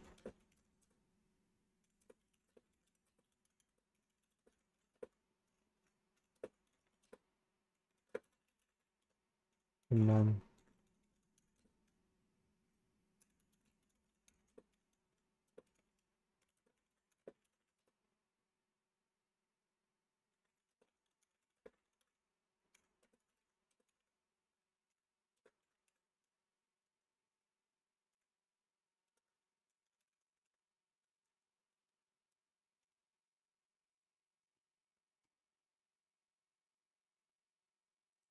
There you go, bro. I'm sorry. You said his old videos are bad, but I only saw new ones, and I thought they were just basic while barely not overstaying their welcome. I already looked it up. The Forbidden Street Fighters.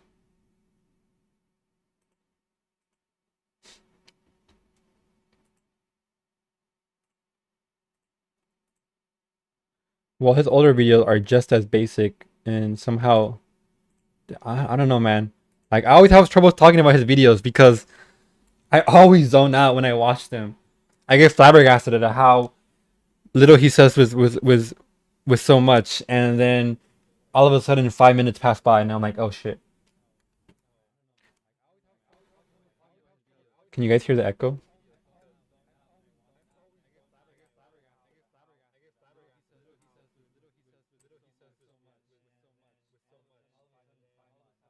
Doesn't just say they're just boring.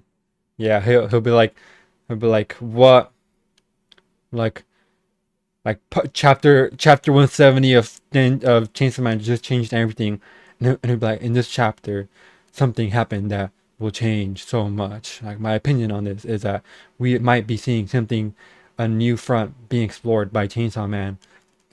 And the something tell me that something major might happen soon, and I'm like, really, dude, really? I mean, personally, I thought something small was gonna happen, during this climactic sequence, but you know, he's a surprising fellow. That's all. I want to watch argument videos. Kusoge.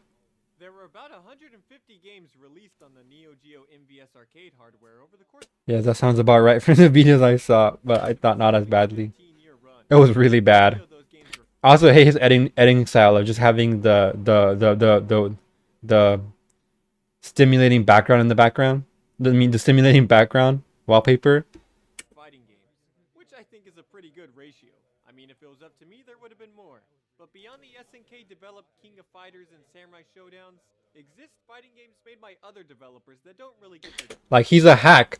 Like, you only have minor editing if your script can carry, but his script, it doesn't carry. Neither does his voice delivery really. Like, it's like slop. Sorry, sufferance. I know I'm being mean, but I just it's antithetical to me. It's like YouTube Shorts, but 10 minutes long.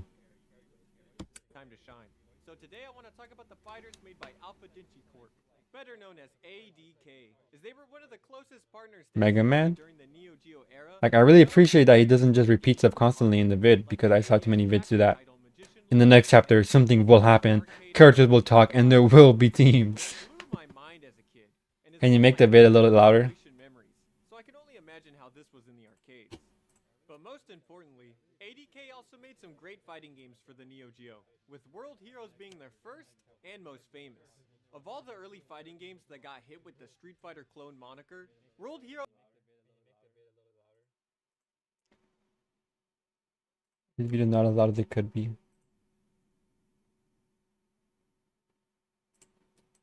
is probably the one that had the most going for it. Not make it like a media and get lost. Even though, yeah, it definitely was inspired to say the least. But World Heroes did evolve the World Warrior fighting game trope by making its roster consist of fighters that had been plucked throughout history by the genius scientist Dr. Brown, who built a time machine so he could host a tournament to settle all of his theoretical power scaling debates, I guess. But Can't wait for the enemies not to love just with arc that being ends with your collabing with them. we're getting real people caricatures.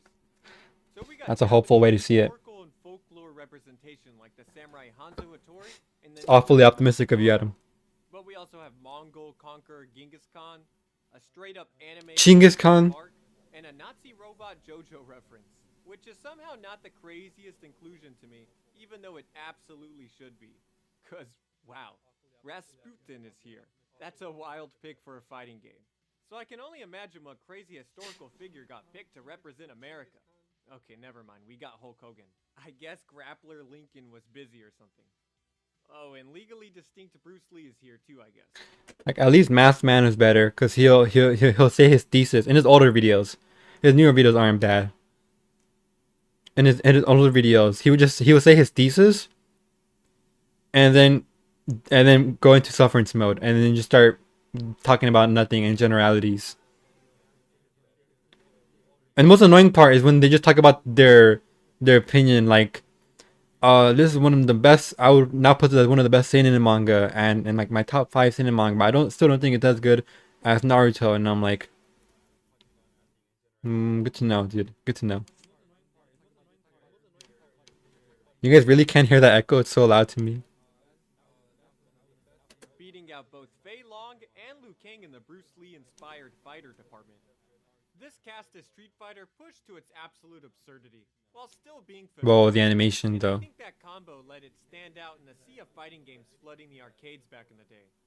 But most interesting to me is that World Heroes sought to simplify Street Fighter 2 mechanically, because there's only 3 attack buttons. One for punch, one for kick, and you have light and strong variations of these attacks depending on how long you hold the buttons down, just like Street Fighter 1. The third button is just for grab, which is kind of crazy because they still have the Echo isn't loud, and I don't Street hear much, Fighter had, and you but can't you can hear it. so I'm unsure why they went with this control scheme because an entire button isn't used. And I'm not a big fan of pressing the button in a slightly different way to get a different attack. But it's okay because this is still extremely I can't hear it popular now. genre, and I honestly think the overall gameplay of World Heroes 1 has still aged better than the first Fatal Fury and Art of Fighting. Probably due to how much it was willing to rip Street Fighter 2 off. It's just wild to me that even back then, developers were looking at ways to trim the so-called fat and simplify the fighting game experience. If you can't appreciate early fighters though, When you you reach a might volume be able to threshold. find enjoyment in the game's deathmatch mode, which adds hazards to the corner of stages, which I think is pretty forward thinking, and is a cool inclusion for some casual fun in the arcades, and further pushes the idea that this is a crazier and more approachable game. Overall, for one of the first fighters to drop after Street Fighter 2, it's surprisingly solid. But a year after World Heroes came out, a bigger and badder sequel was released that upped the presentation and expanded the roster by adding a pirate, a Viking, a Muay Thai fighter, a football A player, Moid? and a random Japanese judo fighter from the present who wandered into the crazy time traveling tournament to the roster. Obviously, these are all based on historical figures of great importance or references to other media. But compared to Rasputin and a robot Nazi Dalsum, these aren't the most interesting additions to me. Oh yeah, except for Mudman. This guy's just cool because he's got little spirits with him, and he literally ascends humanity in his ending after defeating time-traveling artificial soldiers from the future who travel back in time to kill people. Yeah, there's a lot going on.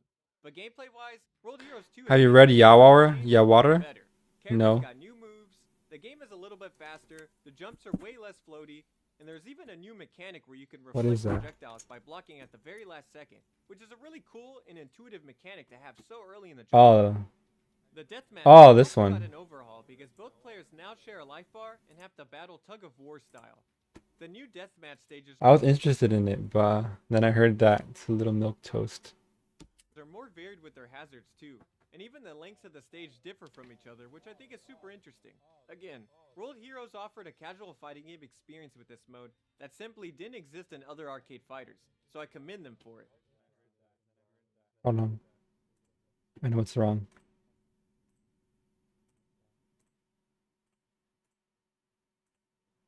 They're all out of sync with each other. So that makes the echo more last longer.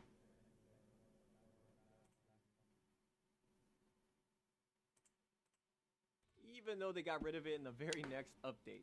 I had my Taco Bell stolen Heroes 2 Jet was last time I released ordered last food. year, I and was so honestly, I sad. feel a bit mixed about it. I like it because it sped the game Have up you a read bit, Yawara? added dashes and Yawara? flashes, but I don't care for it because it feels a bit awkward now looking back at it. Because its improvements to the gameplay are a bit incremental while getting rid of its main gimmick that made it stand out in the first place in the arcades. It also only added 3 new characters. No. Their version of Lu Bu, a punk Jack the Ripper, and just straight up Rao from Fist of the North Star. Why not? Do you I hate think Naoki these are all Urasawa? good picks, even though I do like the reimagined Jack the Ripper. If this was the last World Heroes release, I think I'd feel more positive about it. But thankfully, another and final update to World Heroes 2 would release the next year that would take all of the improvements Jet introduced and also remedy the Dio? biggest issue with the series so far, its controls. World Heroes Perfect would drop in mid-1995, and it's honestly one of the craziest updates that a fighter has ever gotten, because the changes are drastic. Thankfully, we now have a standard button layout where all 4 buttons represent your punches and kicks. But if you press both punches or kicks together, you now get a heavy attack, essentially turning a game that used to be a 2-button fighter Wow. into a 6-button fighter. This control change is I actually did perfect this for all like both of the Monster and players especially with deck 20th Century and the Boys. addition of Really? Son Goku to the roster. But Perfect also added air Why? blocking and air chains, backdashes with crazy invincibility, guard crushes, jump cancels, guard point moves, and character unique gimmicks called ABC moves. Every character's ABC move is different. Like 20th Century Boys was awful after the first arc. I watched the new video. Thank you, Quesadilla.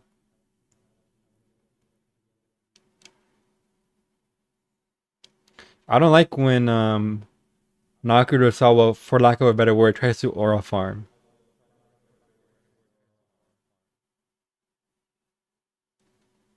I think that's what makes the latter half of 20th Century Boys really annoying to me.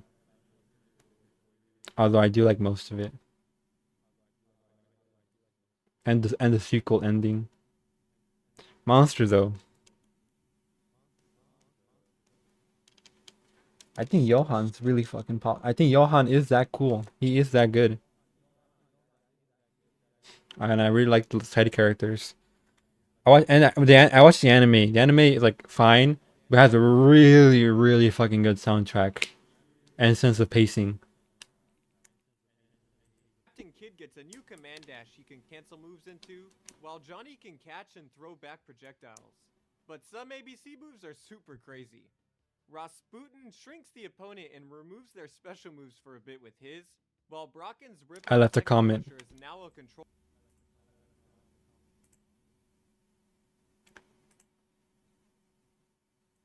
I saw this clip of some guy talking about how people review albums in a day, but you can't listen and understand an album in one day. Right now, I take the ending part 2 in general as a dissection of the superhero genre.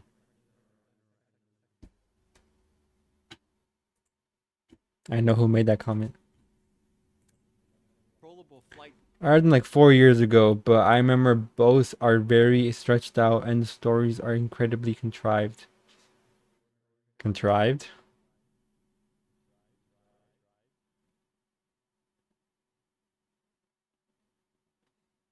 That reminds me of whenever Johan and Tenma face off and Tenma has the gun to him, he's like, "Oh, Johan, I'm gonna kill you, Johan." Johan's like, "Come kill me. You can't do it." And Tenma's like, "I'm gonna do it." Ah. And he starts fucking he starts freaking out, he starts spazzing out, and then nothing happens, and that happens 3 more times. That's the worst part about Monster. The rest is pretty good, but those parts are completely irredeemable to me. Still a 9 out of no 8 out of 10. I want to say 9 out of 10, but I've read more manga. I've read my third seinen manga, so I don't think it's that crazy. I just think Johan is that good. Tenma, however, is not. Tenma is just an ideology as a character, which I think is the most boring thing to do for a character. I like a bit of more realism. I like a bit of a character has hobbies and a personality and wit. Also, I relate to every character because they all have big noses. I have a big nose. That he can drop bombs from. And Hanzo? And I think Tenma's wife is hot as fuck. No, seriously, he can just cancel moves into his ABC move that he can then cancel into another action, making this character ridiculous. Not only do ABC moves give characters much needed niches, but they're also pretty ahead of their time mechanically, especially since most anime It's like Fatal Fury. adopt the character unique gimmick special later on in the genre. Perfect also added super meters, bringing the series up to date with its arcade contemporaries, except for the fact that Ryu is throwing a big fireball for his super, while Rasputin is doing this. Whoa. But that's not the only thing meter is good for. Because if you have a full bar, you gain access to enhanced specials that are essentially pseudo-EX versions of some special moves. You also recover from sweeps faster for some reason, and since it's a Neo Geo game, there are also desperation versions of each super. Perfect is a very wild update, because it turned what was once a very run-of-the-mill fighter mechanically into a proto-anime fighter with all of its weird and frankly esoteric mechanics at the time. Which is just super cool and ironic that a series that basically stole all of its flow from Street Fighter 2 would end up becoming much more experimental mechanically. Making a more finely tuned fighting game would come at the cost of many of the stages featured in 2 and Jet being removed, along with the deathmatch mode not returning. But my enjoyment of playing against real players and This looks like the highest quality you can get out of SNES graphics, which is cool. In Monster, there's entire chapter segments of characters pointing guns at each other and not pulling the trigger. The constant fake tension gets annoying, and the story is also forgettable as fuck. I think it's a bit better, probably maybe a bit better in the anime. But yeah, I hated that. The last arc is really good. You know why? Because they actually pull the trigger. Do you agree or disagree? It's hard to discuss part 2 because it's so messy. Unfortunately. mechanics outweighs any of the aesthetic and casual cuts personally. I do love the addition of the in-game dialogue underneath the life bars that change throughout the match though. I don't know what they actually say, but I'm sure Rasputin is dropping some knowledge. So while it started off as a blatant Street Fighter 2 clone, by the time we get to Perfect, I think World Perfect. Heroes was able to carve its own unique. The Neo Geo was an arcade level console, which is why it was expensive. Should definitely give Perfect The a hell. shot if they want something different. I barely remember and the in last same arc in breath. Monster. So It if looks you so wanna play good. a more solid and competitive fighter, I'd recommend checking out It World does. That's Heroes why I 2. love Metal But Slug. if you just want to mess around with an old fighter casually with friends, I'd play World Heroes 2 Deathmatch mode. And sadly, that's where the World Heroes franchise ended. Also, that writer is terrible at playing off mysteries. Nakurusawa?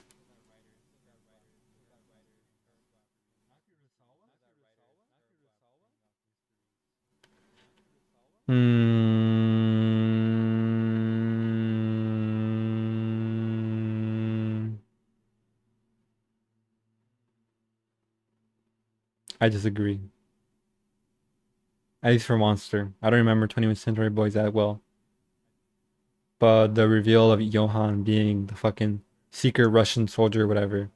Secret German product thing was pretty cool.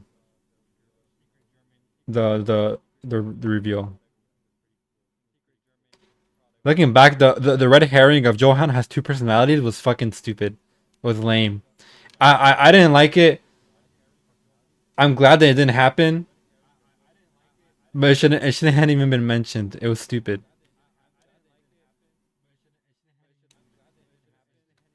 God, make part 2 of Chainsaw Man directed by Tatsuki Fujimoto.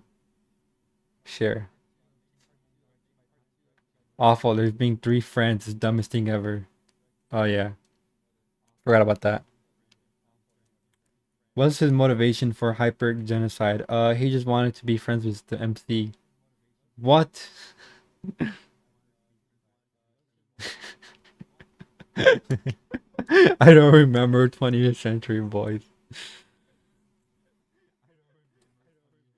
The best mangaka you don't know, 27 minutes if you wanna. Why would I watch that when I know the answer? It's Hiroaki Samura. Even though the series did great in both Japan and the US critically and commercially, and had tons of ports. This is I'll just check it out in a personal bit. anecdote, but growing up in the American South in the late 90s and early 2000s, I never saw the King of Fighters or Fatal Fury in a big red Neo Geo cap. Because in my experience, a 4 slot was almost guaranteed to have Puzzle Bobble and a Metal Slug in it, with something like I Super fucking Psycho love and Metal Slug. Troopers filling the other slots. But the only 2 Neo Geo fighters I ever saw in the wild as a kid were Samurai Showdown and World Heroes. So I've had this weird little game burned in my brain for a long time, and I've always associated it with the Neo Geo. Associated. But by the time Perfect came out, Are those AD monkeys in the back associated cheering it with on? Neo Geo. But by the time Perfect came out, ADK had pushed the engine to its limit and had been reusing the same sprites for 4 games at this point, and probably wanted to focus on other titles.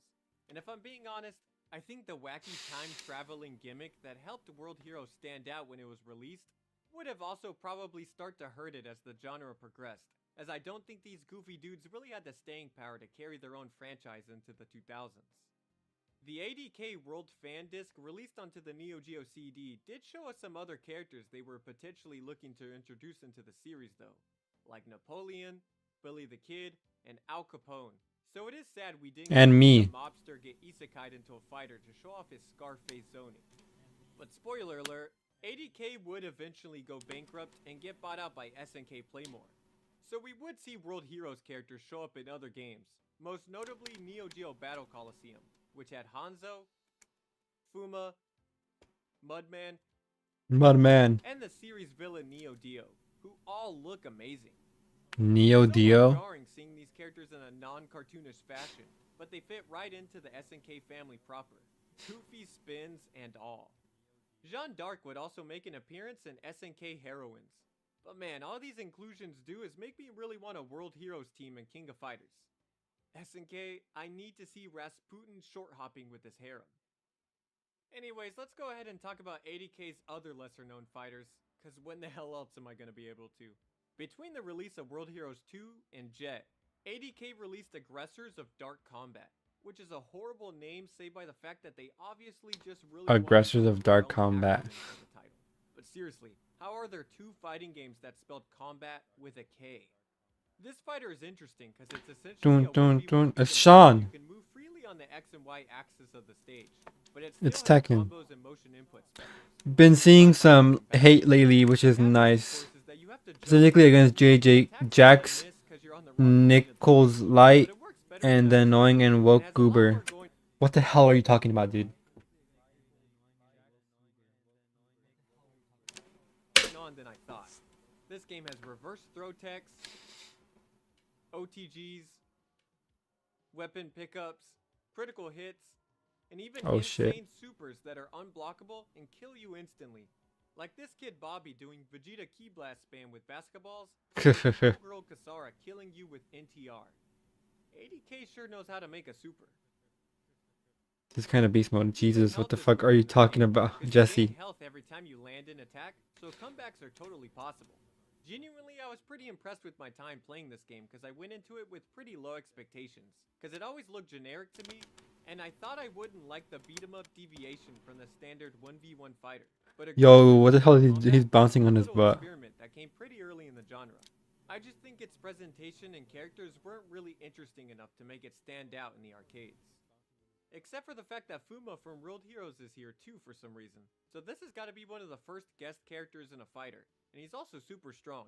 So he's also got to be one of the first ever broken guest characters in a fighter. 30 years before this would become the norm. As for Aggressor's Legacy, Kisara would also surprisingly make it into Neo Geo Battle Coliseum. Which is such a crazy niche pick that I totally respect SNK for making now that I've played her game. Battle Coliseum came out during the SNK Dark Ages when they really needed a great selling game, and they still said, yeah, let's throw Kisara in for all the Aggressors of Dark Combat fans. And of course she still has the super. Holy. Finally we have 80K's last ever fighter, Ninja Masters, which was released in 1996. And man, I was sleeping on this game because this is probably 80K's best, and it's the one that probably gets the least amount of attention. Goemon. I remember playing this game at my locals long ago, and thinking it was a random Samurai Showdown and Last Blade wannabe that was a bit cheap and ugly looking, but I wish I knew then what I know now. Ninja Masters is a super cool 2D fighter with a lot of ideas. It's a standard 4-button game with light and heavy punches and kicks that has Ideas guy? specials and super moves, but adds to the genre by giving every character a weapon they can easily swap to that adds a whole nother set of normals to play with, and even changes some characters' special moves. Everyone also has sets of pre-baked strings indicated by blue It's like Neo. that can be comboed into that lead to knockdowns, overheads, and super enders that are honestly pretty flashy. But what really took me aback was finding out that this game has pseudo EX moves, dashes that can be cancelled into normals, and damn heat activation. I saw 2 vids of people calling him out, but they don't have as many views as the video. Who's Nichols Light? Is it the perfect hidden gem that we gotta play at EVO? Hell no. There are a lot of touch of deaths and annoying tools, but it's fun and feels good to play. The jank comes from what characters can do, rather than the game feeling bad. And I'll definitely have Ninja Master show up in my Neo Geo rotation from now on to make up for jumping the gun on it so hard when I first played it. I mean, the game is still a little ugly, especially considering Last Blade was around the corner on the same hardware. Hey, don't say that. Looking into its mechanics has led me to appreciate its small sprites and faded color scheme. It feels purposely gritty to me now.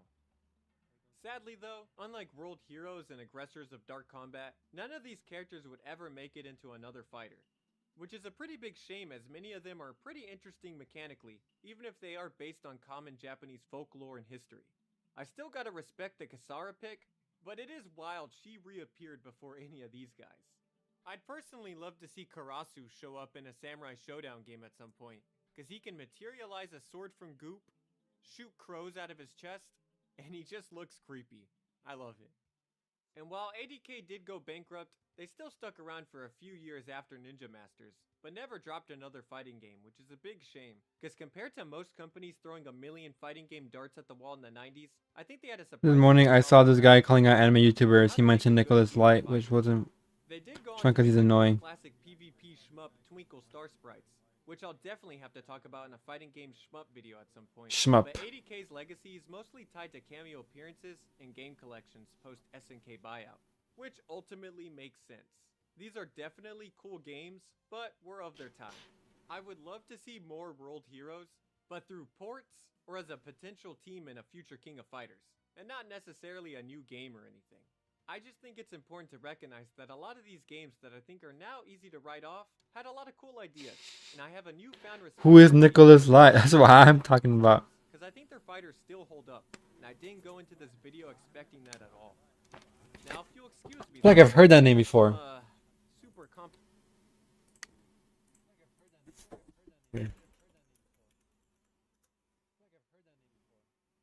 Well, he looks annoying.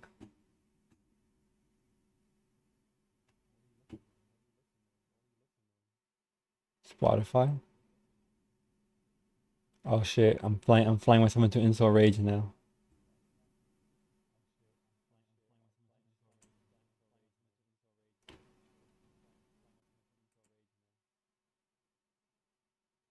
Barian mode reaction. It's just not that good, bro. Episode of the year. I don't think it's episode of the year. Anime reaction. Okay, you know what? Quesadilla, I agree with you. I'm glad he got shut on. Anime reactor. Looks like a YouTuber version of Ryan Reynolds. Oh my freaking god. Bro.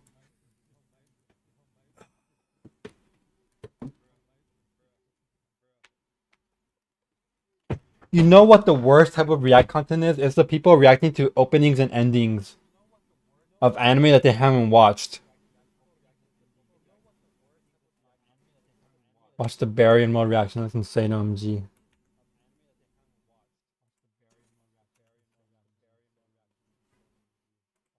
Right, if I get an ad, I'm clicking though. Try a whole world of delicious Dunkin' refreshers. Okay, I'm a coward. I'm not clicking off.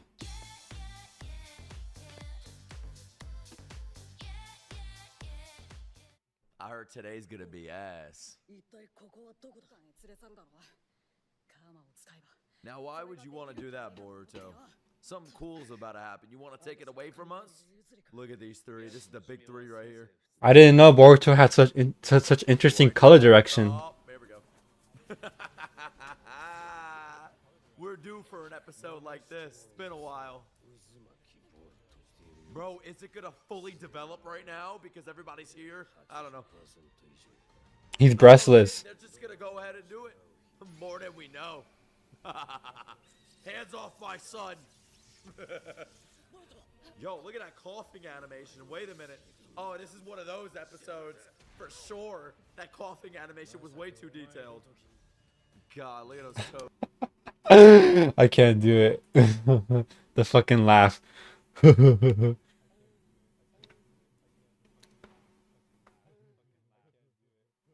He does what you just said. He literally does that. He downplayed Denji SIC without even reading it. Did say something funny, actually funny. Holy copyright evasion. That's why I'll never do React content. I'm sorry, guys.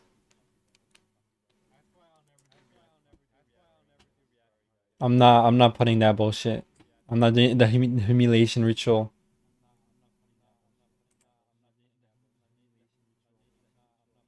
Yo, that echo's fucking crazy, dude.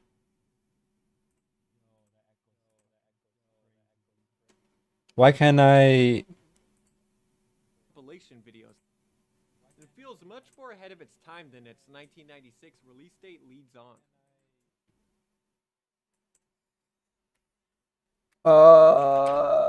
The best mangaka you never read.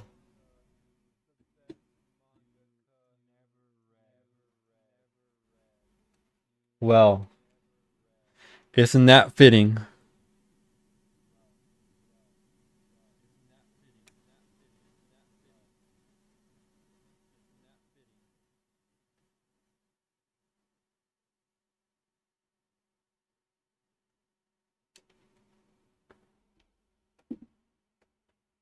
I know her actually.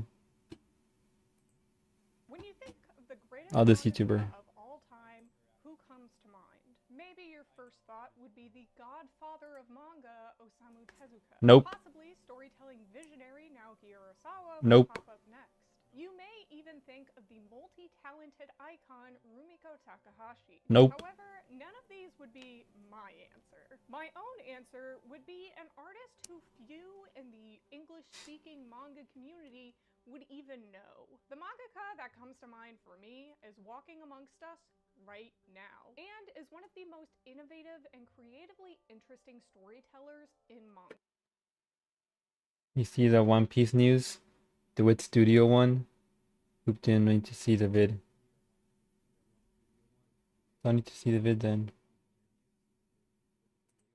This mangaka has never worked in Shonen Jump, nor have they ever had a big hit here in the States. In fact, they don't even work in Shonen or Seinen. The best mangaka you've never known, and it's just a Rocky. A master with a pen who has only recently started gaining recognition for their artistic prowess in the last few years. Yumi Tamura, your favorite mangaka's favorite mangaka. That's Samura's. You can't use that line. I did research for that line, and I was right. Everybody's citing Samura and Blade of the Immortal as their inspiration.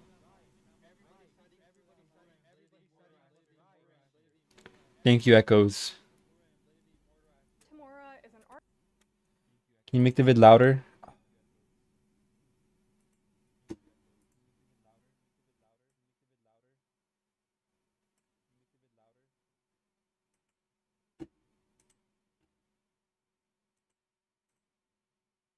Why do my streams always get so out of sync?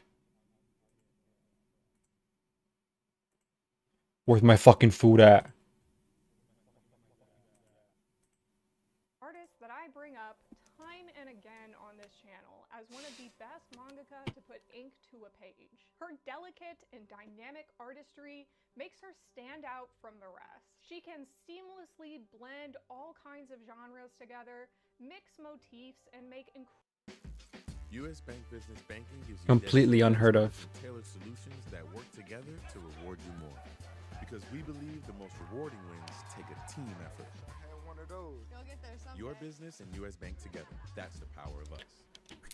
Malcolm, keep playing, see what happens. How'd you come up with this world? I've been playing there all my life. Malcolm, keep playing. See what happens. incredibly believable drama, all while keeping the heart of her series on a very human level. Tamura masterfully balances out sweeping adventure epics with forbidden love, or apocalyptic survival thrillers. Is it really just Samura? Bro, he got like drama. 3 anime adaptations. Outrageously quirky, but they're never two-dimensional. That's just the effervescent style of Tamura's work. Yet, how can a large majority of manga... No, it's well, I guess not manga for manga, but Blade of the Immortal inspired Castlevania, JJK, Chainsaw Man, Naruto, Bloodborne, Dark Souls, Sekiro.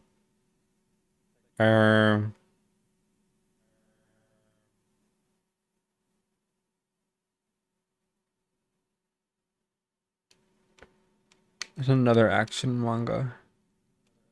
Forgot.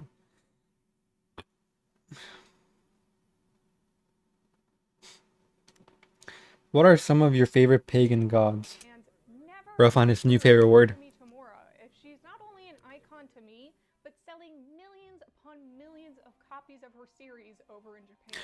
Basara? Hold on, guys.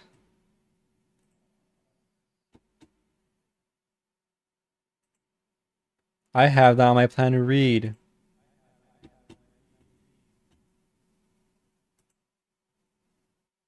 I was gonna read it yesterday, but I was in doubt.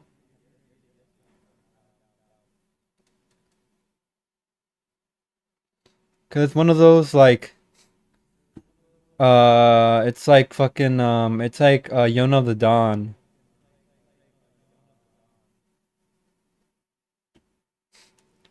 And I read Yona of the Dawn, and it's like I can't get past the sexuality barrier of I don't want to see a girl with a reverse harem. I was trying to get past that, and it was working.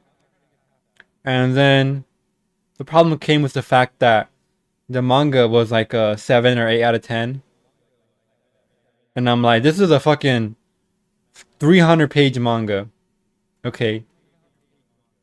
And it's like an okay shonen in terms of writing quality. But it has art quality, lower art, and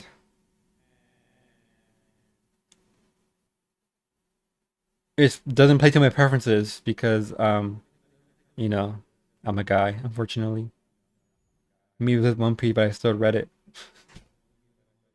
You also couldn't get past the sexuality barrier of One Piece. So like maybe this one's different, you know. But I'm a bit burned by Yona of the Dawn. I will say that I like Yona, the main character, and I like the villain and the main guy. But then when they started bringing in all the side men, I'm like, okay, this is a bit uninteresting. Not doing it for me.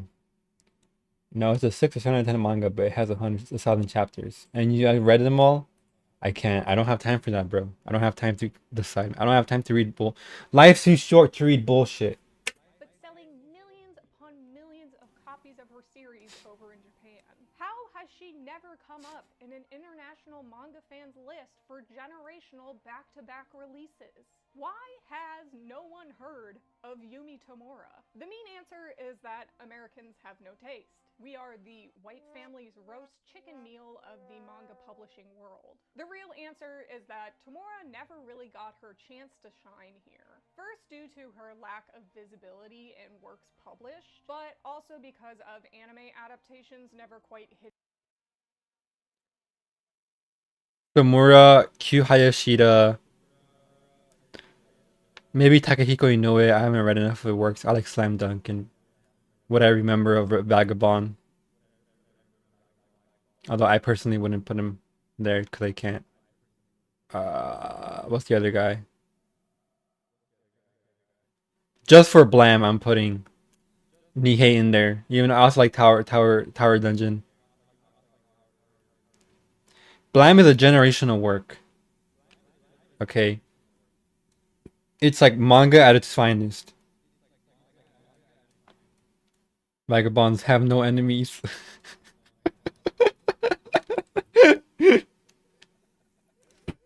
Oh shit, my food's here. I read the whole thing over 2 months. I kind of feel an ick toward generic art styles in manga, which is why I'm drawn to One Piece and Chainsaw Man and stuff. No, the Amiche guy is not unique. I think he's pretty unique. He has big hands, big eyes, very round. I think Black Clover is more generic, even though I like Black Clover's art a lot. Like more a better example of generic. I think manga art is actually rarely generic. Anime standardizes it a lot. When you read the manga, you see the big differences. Like even Tokyo Ghoul, which is like very generic in terms of broad like line work, Like, in terms of like what makes Tokyo Ghoul a lot more unique is the shading and inking. It big. However, Dude, the echo's egregious. I'm sorry, guys.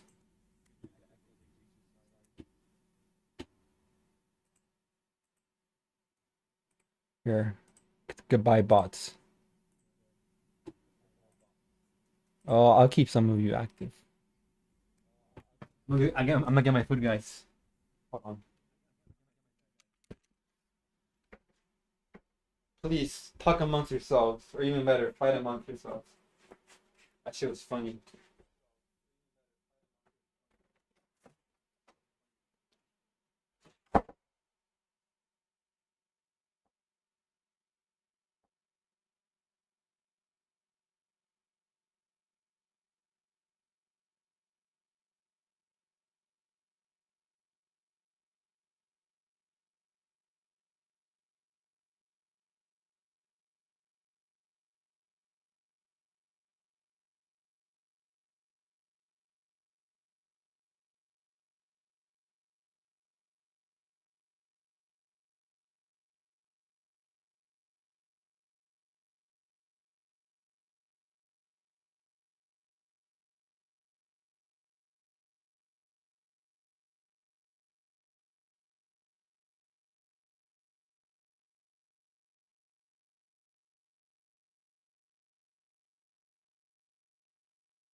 I want to get into shoujo manga because I want to be the cool, open-minded guy with no blind spots, but shoujo manga makes it hard for me. It's pretty known.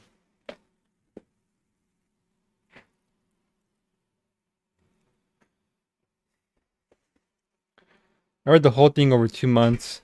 I read pre-time skipped in like a week though. I'd assume rushing through a manga like that makes it hard to take a lot of things in. I just think about Black Clover because like the Jaya arc has a lot of revelation that didn't elicit anything. You're going through it too fast.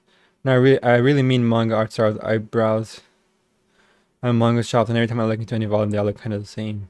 Browse. I mean, MHA style isn't unique because apparently it got copied by a bunch of others now. Jaeger Bomb. And I really dislike it because it looks just like an exaggeration of regular anime and manga art styles.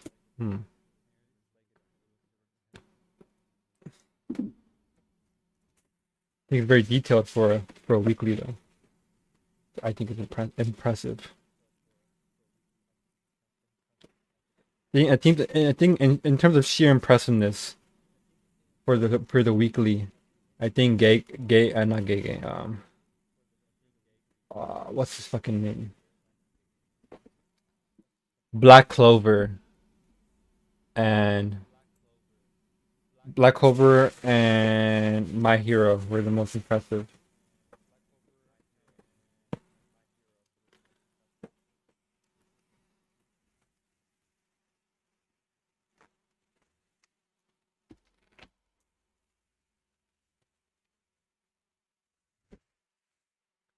It's all for real.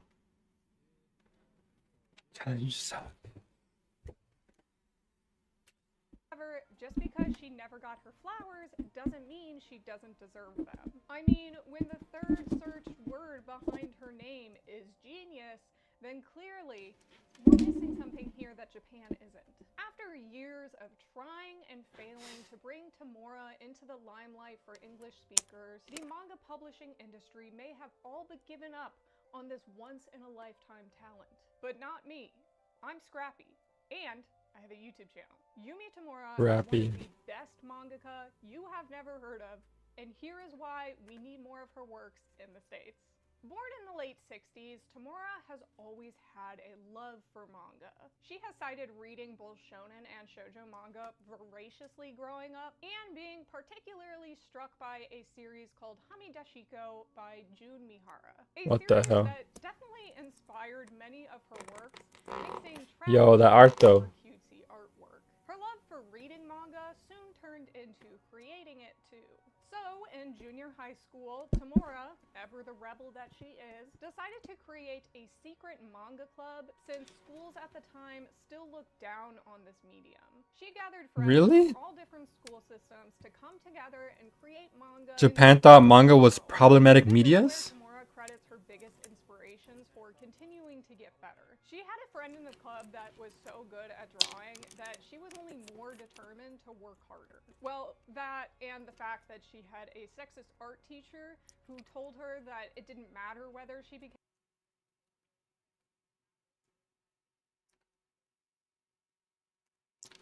The way Emichi looked gave me the egg for him can no longer be a creep. I adore her or a shoujo, no. a mangaka or not, because women had it easy, so it didn't matter what she did. Continuing your passion on spite. She's just like me for real. Before she even graduated high school is when she officially made her first debut as a manga artist. At first she had struggled on what kind of series she wanted to create, but eventually pushed herself to do the kind of series that she would love to do. This resulted in a one-shot called Our Absolute Time, which won an honorable mention for the Shogakukan Newcomer Awards, and subsequently was published in Betsukomi. The one-shot was a drama mystery series about a reporter named Billy, who she had been drawing since her manga club days. While this was her first debut, Tamura still decided to wait until after she would graduate from her design school that she was attending. And it wasn't until 1986 where she began working more regularly in the shoujo manga magazine Betsukomi, where her one-shot was published. However, her initial series didn't go as well as she had hoped for, since she was pushed into I wish shoujo manga had better backgrounds. fair in the magazine rather than getting to do the hard-boiled action that she wanted to. When she talked to her These look kind of crazy, no? Oh, I see what it is now. Never mind. Never mind. editor, he said that if she wanted to do action, she had to make a sports manga. And of course, it had to have a girl protagonist. She did end up creating this sports manga, even if it did leave her frustrated at how little creatively she got to do. Toto Ayushite Mitai was a 2-volume tennis series about a young girl forced to quit tennis because her father didn't approve. Which is honestly kind of funny considering she had both a sexist art teacher and an editor who both told her not to pursue the thing she wanted to do. The manga didn't really receive much attention anyway, so it was... What was the manga with the black girl that everyone calling female Gojo? Ichi the Witch. For her second full-fledged work, Tamura ended up getting a bit more freedom. In an interview, she recalls she doesn't even know how that happened, but... There's a peanut inside me? Nice. Hey, buddy, what's going on? Trying to run as fast as T-Mobile. Well, you better pick it up because now T-Mobile. It did. And with this second serialization, Tamura was able to showcase where her talents truly lied. There Goes Tomoe was an 8-volume, high-octane drama that represented the exact kind of dynamic plots, multifaceted female leads, and dubious men that she was capable of creating. The manga follows former roller skater Tomoe, who joins what she Tomoe? believes to be a troupe of stuntmen, only to find out that they're actually a sinister organization that now wants her back after she escapes. While not a chart topper by any means, There Goes Tomoe was still bringing eyes to Tamura for bending the rules of shoujo manga. Although Tamura would tell you that shoujo... I think I thought of the MC Normie in the quirky chungish way. That's funny. I never seen anything about it.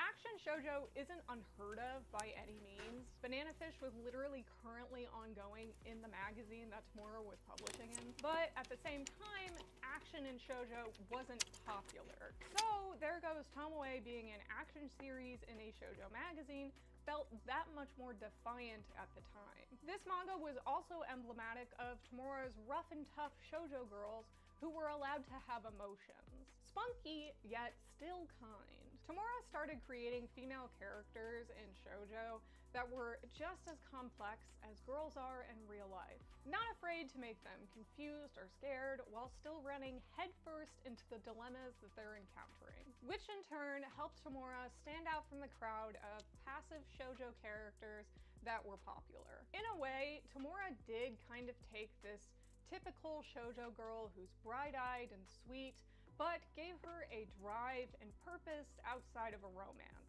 There Goes Tomoe is a relatively obscure Yumi Tamura series, although it is Fumi Yoshinaga's favorite. So it wasn't actually until Yumi Tamura went on a trip to Egypt where her career skyrocketed. She came across the pharaoh Hatshepsut,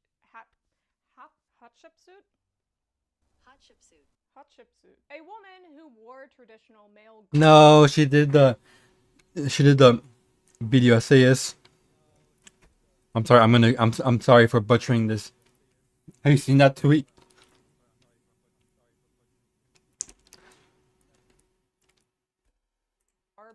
It's like I don't know. It's like one of those tweets that like the police stop right there. Firefighter, everyone remain calm. Teacher, okay, class, listen up. Video essayist. I'm so sorry. I'm gonna completely butcher this. Accepted into the patriarchal society of Egypt. This is when the creative juices began to flow, and Tamura pumped out one of the best adventure fantasy series of all time, Basara. The 27-volume action-adventure series followed a young girl named Sarasa, whose twin brother was murdered by the Red King that rules their land. She takes up her brother's name and disguises.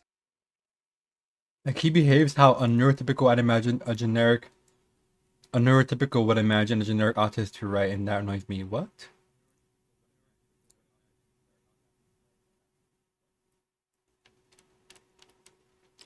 A neurotypical I'd imagine a generic autist to write, and that annoys me. Herself as him to become the boy of destiny who will lead the revolution against the monarchy. Basara expertly weaves high-stakes action with equally high-stakes romance. Yet, at the same time, this series has such an emotional weight to it, as Sarasa is still a teen girl. The perils and consequences of war and revolution are deeply felt as you meet new characters through every arc who have been impacted by the upper echelons. The grand scale of it never feels so overwhelming that the characters aren't grounded in the harsh reality they live in, nor is it so bleak that you don't think hope can exist in this world. Sarasa as a character feels so human that when she emotionally breaks, you feel so gutted for her. She's lost her home, her family, and her identity, and while she could very well choose vengeance, she still wants to choose. He's like a good doctor. While Basara is a story about war and revolution, Tamura still decides to show The us good that doctor. empathy is how we can stop this cycle. Her delicate illustrations push this home No, the even other further. stereotype. She shows how Sarasa must bear the burden of her actions along the story, and how even if she is pursuing a just cause, there are still consequences.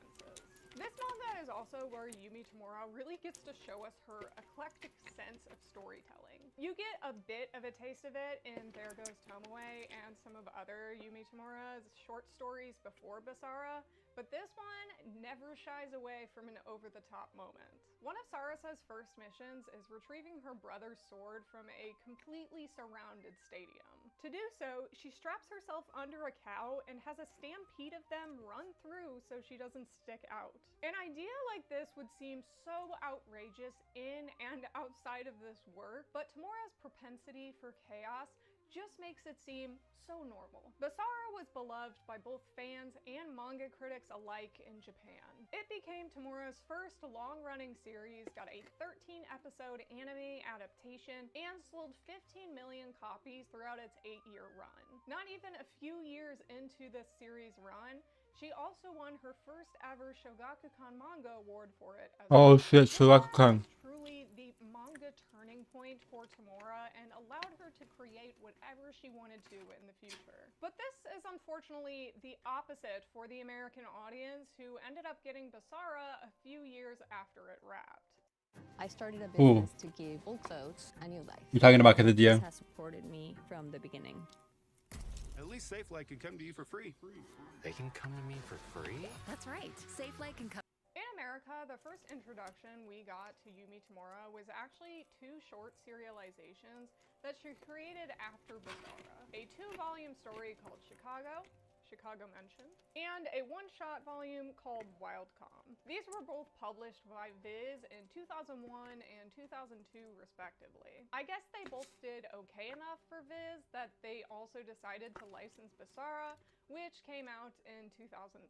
Like I said though, Basara seemed to have flopped miserably in the States. Despite critics at the time praising its stylistic flair and likening Yumi Tamura to the shoujo manga version of Frank Miller, Basara never really found an audience on release. Sales numbers from back then aren't super easy to come by, but on anecdotal evidence, the manga most likely never got more than 1 print run for each volume. First of all, meaning that it's going to be incredibly hard to find physically in English now because that few people were buying it, I guess, but also that they never had to reprint it. That's not to say that no one liked Basara, just that it never really got marketed properly. From what I've heard from early day manga fans, which is the people right before my generation of manga fans, the shoujo imprint Viz Shoujo, which came out before Shoujo Beat was a thing, was relatively hard to find in stores. And bookstores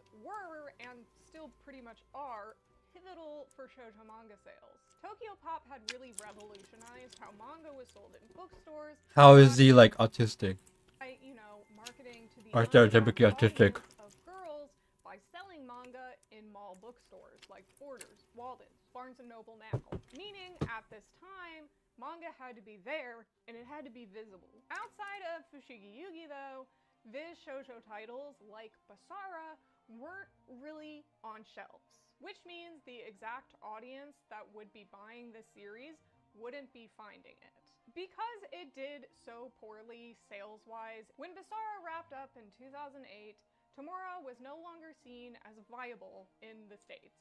Shoujo Beat began in 2006 and rebranded to more romantic drama titles, and Tamura doesn't really fit into that. And for a while, Basara would be the last series that the English-speaking audience would get from Yumi Tamura. This is why so many people have no idea who she is. And now we've gone almost 2 whole decades without her works on our shelves. Just because she wasn't in front of our eyes doesn't mean that she wasn't busy creating masterpieces though. This time she went from Basara to making another post-apocalyptic sci-fi, 7 Seeds, which she started in 2001, 2 years before Basara came out in English at all. The 35-volume-long thriller was just as grand in scale and creatively daring as Basara, but this time, survival was a main theme instead of the revolution. It follows 5 groups of 7 teenagers who are all cryogenically frozen and sent into the future after a meteor has completely wiped out civilization. Mein Now, Gott. as incredible as Basara is, 7 Seeds is the first work from Tamura that I ever read, so it holds a very special place in my heart. There is not an emotional beat. Does he start stimming when he gets overstimulated? Way she wants it to hit you in this one. When a character discovers some dramatic new revelation, the emotion that is portrayed through the artwork So we get the obsessed weirdo? washes over you like an ocean tide. Hmm. Tamura's illustrations are heavily stylized. It could be described as a punchier, darker version of classic 70s shoujo art. But it's thanks to that heaviness mixed with the delicate line work that just pulls you into the depths of these manga. Tamura states that 7 Seeds is really a high school drama in a survival thriller setting. It puts all these different character dynamics and people into one place to see how all their personalities will clash and combine with one another, but never quite overshadowing the other either. This manga really is a rare case of having nearly 35 main characters at one time, and somehow Tamura really is able to carefully balance all of them. A sentiment that she says is purposeful because she doesn't believe that a side character lives only for the main character's happiness in her stories. This just explains why the worlds that Tamura builds are always so full of life. Because each person she creates feels rounded. The moment that Seven Seeds becomes an instant masterpiece to me is actually the same time in which Tamura says she was able to fully form the idea of what she wanted this manga to be. Around 6 volumes in Seven Seeds, we get one of the best chapter by chapter by chapter manga runs in manga history, the Hail of Corn arc. Every moment, every character, every new twist enraptures you. This arc is what truly showed me how ingenious Tamura's writing really is. It's hard trying to explain what makes this arc so good without spoiling it to you, so You just want to be the strongest thing? you guys need to go read That's that. weird. It's truly immaculate. One of the best manga ever created. And once again, this manga wasn't just celebrated by me 2 seconds ago. It's a beloved manga in Japan too. In total, it sold 6 million copies and earned Tamura her second Shogakukan Manga Award. Seven Seeds also ended up getting a 2-season anime adaptation on Netflix, which we do not talk about. Like, seriously, it is such a poor piece of representation for what Seven Seeds is as a manga that we just do not talk about it as a piece of media. I think you can never underrate.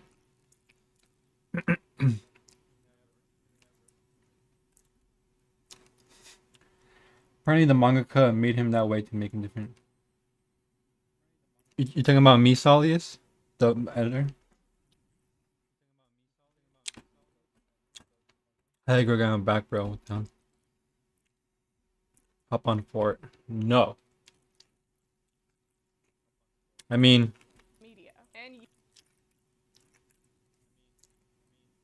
from what I can see, no. Shows isn't really supporting her influence thing. I haven't watched the last part of the video though.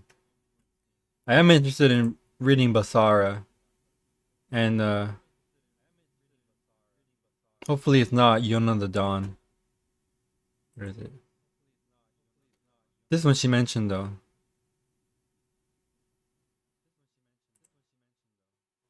Not the fucking one shot. This one seems interesting though. I'm rereading some more, right? I never fully read all of what you listened to me. I didn't read the last 20 chapters. So I'm gonna reread all of that. And also reread Dear Were Gilder because I haven't read the new batch chapter that came out.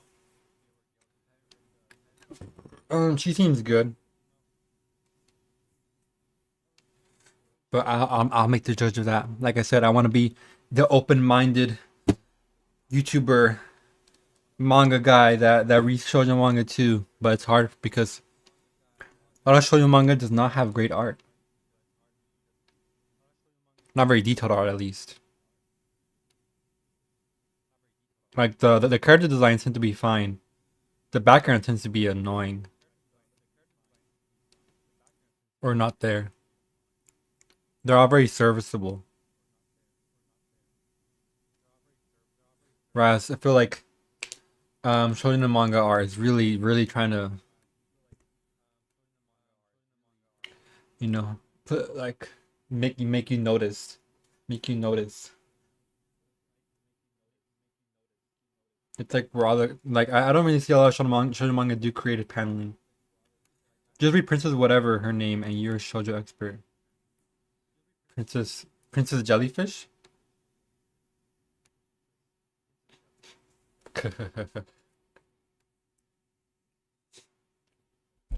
Oh yeah, I read that manga. I'm not a fraud. I'm not a fraud. No, what you need to do as a guy, you read Nana and you're good. And if you read Nana as a guy, you're set for life.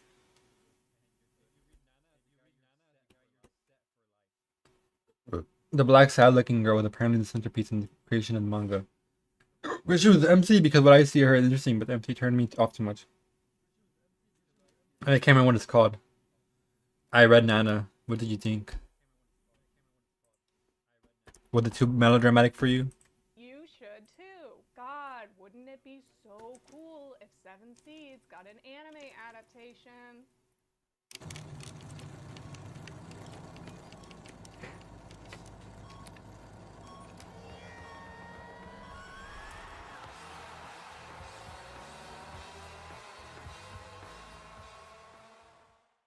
Bounty, the quicker picker-upper. America's #1 trusted paper. I don't want to do an unfinished story. I think it's worth it anyways. Now, you say it. Seven Seeds is where Tamura was solidified as a true artist and visionary in my mind. She's not just... I read years ago. I remember dropping it though. Maybe it was too melodramatic. A lot of shoujos like that. I read like 50 chapters or so. I saw like 8. It's like 70%, 60%.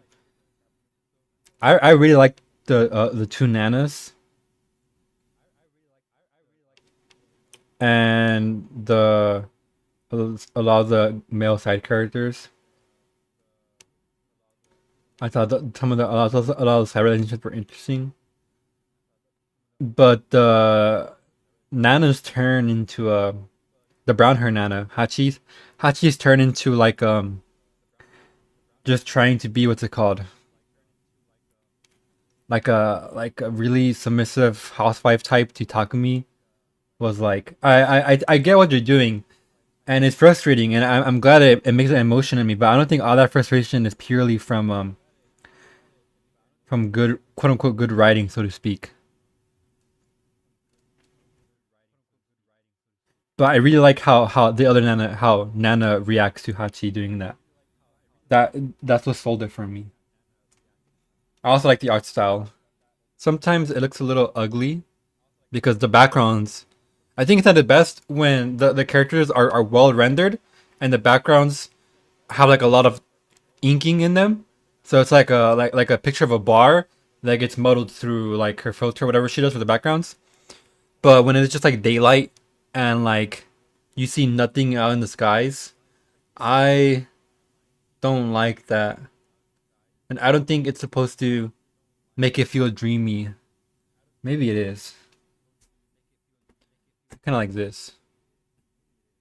But even this is more detailed clothes. World builder, but someone who can expertly navigate difficult relationships while highlighting the delicate range of emotions people can have. When I think of the different kinds of narratives that shoujo can achieve, I think of Yumi Tamura, someone who has so much range across genres but never loses the heart of the matter, the interiority. She is an artist who isn't afraid of portraying fragility as something we can grow and learn from.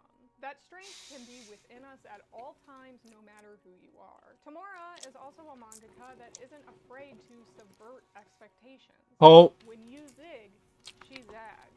She's got a rebellious nature to her, not unlike her When will you read GTO? protagonist. Why Good else question. would you shade the Should I watch or read it? male lead, not even partway through a series, if it's So she just said your favorite phrase. unexpected? However, this rebellion also comes from a place of subverting expectations of women in society. Her currently Read it, ongoing okay. series, Don't Call It Mystery, is another great example of this.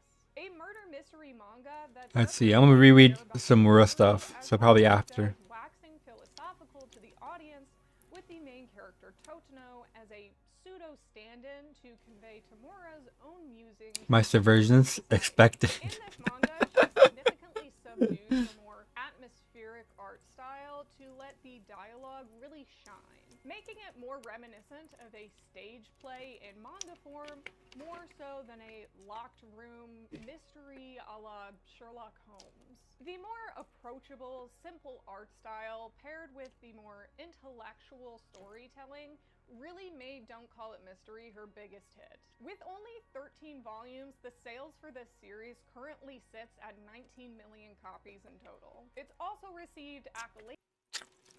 19 million?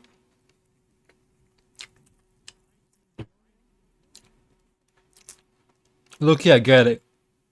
Okay, this is like me trying to pass off Samura as obscure, even though Lady Immortal sold 15 million and won the fucking Eisner Award for best comic of the year.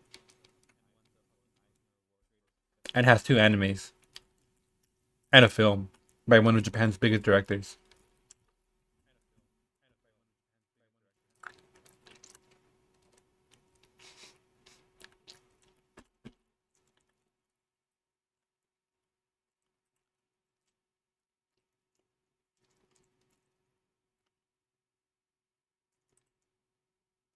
What?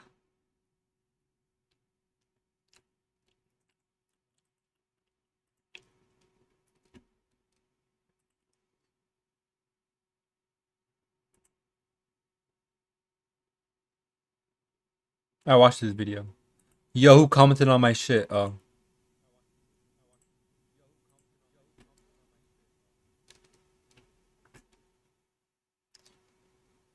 Dude, it's so fucking crazy. When I went to Barnes and Nobles and I actually saw a Kingdom manga.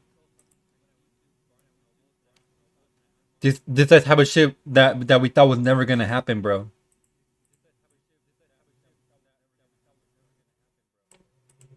Finally, we can get high quality scans. Sure.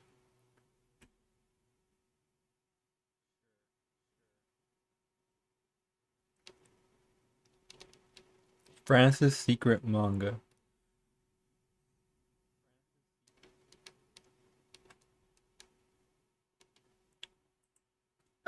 We hate Ernestine.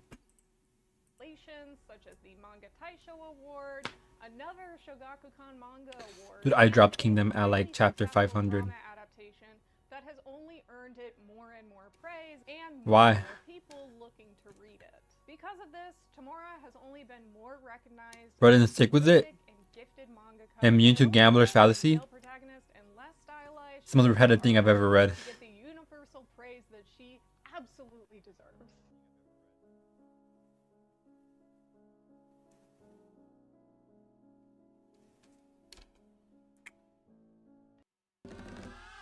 I don't remember it being that repetitive.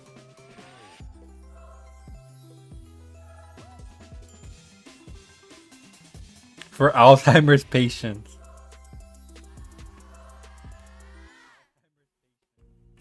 When it was time to add my son to our car insurance, I was scared to even think about my wallet. Trying to remember. When the fuck did I read Kingdom? When I was 16? Holy shit, that was like 6 years ago. Oh yeah, it was because it was spring break. Freshly 16.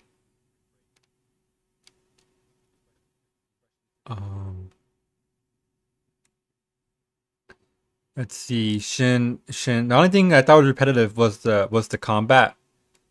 Shin always does that fucking cross slash to kill a bunch of people in his way, and then he runs towards wherever he needs to go. And I'm like, I was sneaking suspicion that Mr. Mangaka Yasuhisa Hira is copy and pasting this panel. But aside from that, I thought it was pretty varied. Did you get to the part where he finally becomes a general? That was real payoff. That was real payoff, I can't lie.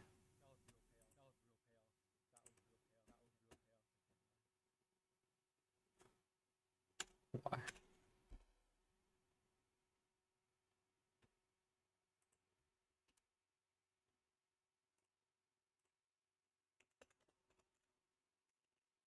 My brother's asking me for money.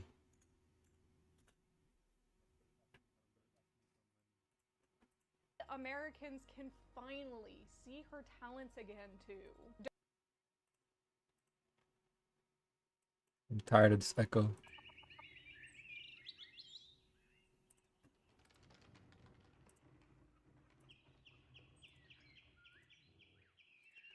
Come back, my bots.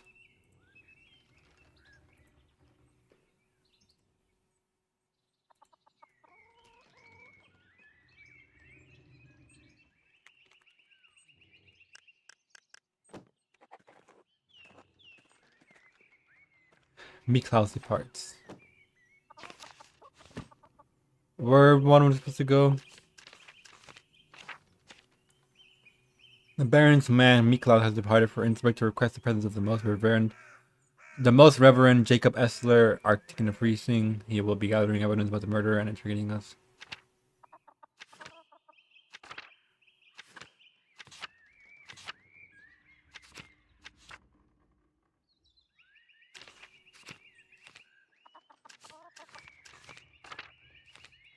Where's my quests?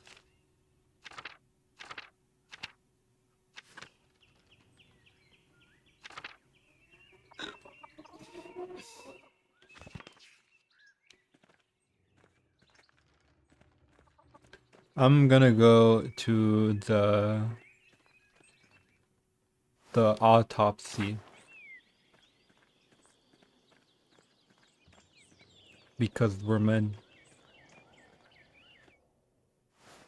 Oh shit, the fucking window's still there.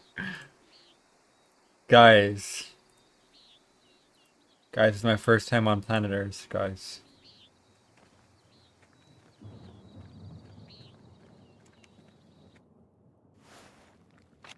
The best manga is still on my screen.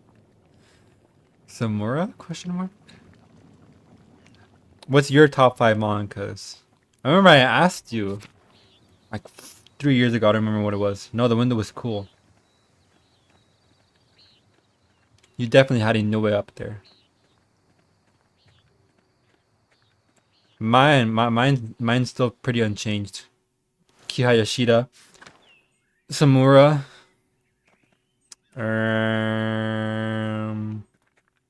Nihei. Well, Nihei's new.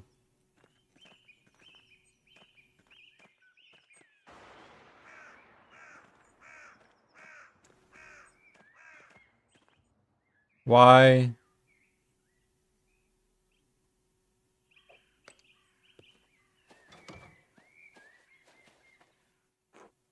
Yeah, this way. Oh. When will you start releasing your weekly manga chapters, Igrega? Weekly? Shit. Bro, drawing is hard, bro.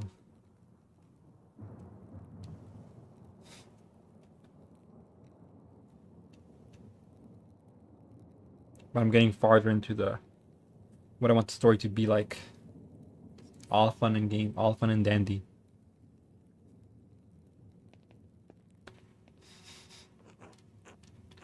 Even though I gave instructions that I was not to be disturbed, we must work quickly. Seeing a corpse of clothes can be unsettling for some. I hope you're up to it. I'm not sure. I want to help. It's alright. I've seen up enough not to mind it so much. That's one way to deal with it. I suppose to just try not to slash me with broadening the process. It's wittily disco Elysium. Wittily. Oh, then you should probably take notes as we go. Probably maybe use for later. Of course.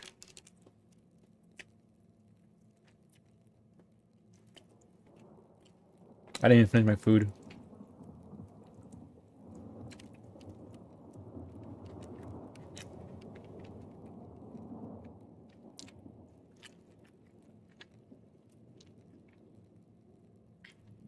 Shinichi, the cuck.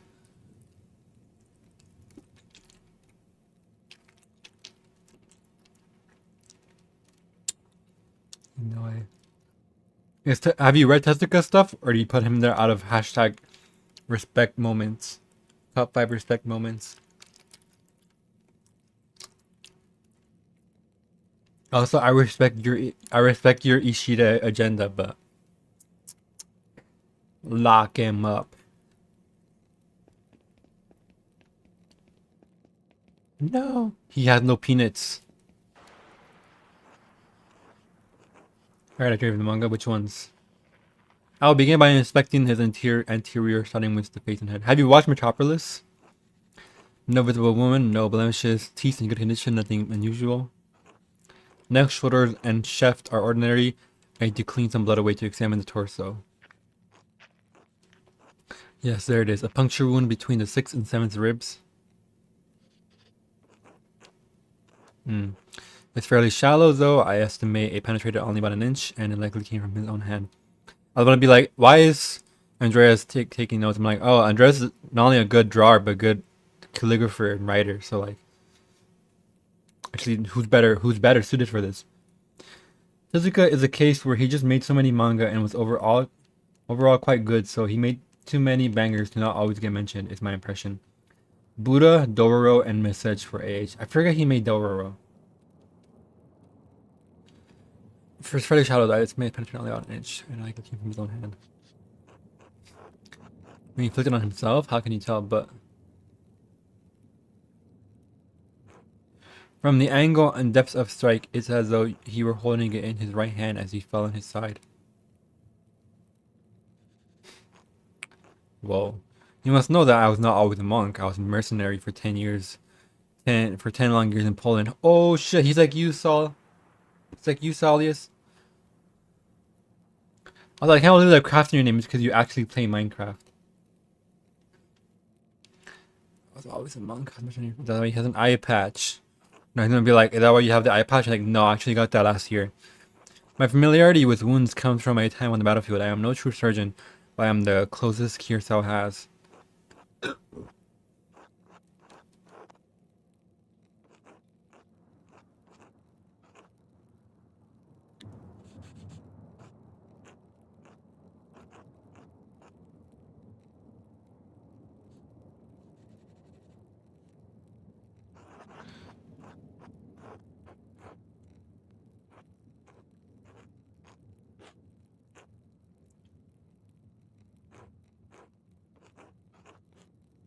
Picked up that knife. I'm sure the appearance of good never even crossed his mind. And then let's move on. Well, there's a sore on his sex. Probably from the French disease. I doubt it had anything to do with his murder. Actually.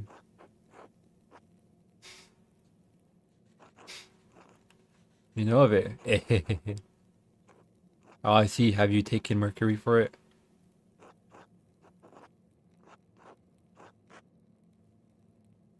You. Ah, good. I think we do not have the STD. Anyways, it seems that Baron was not the most faithful husband and not uncommon among the nobility.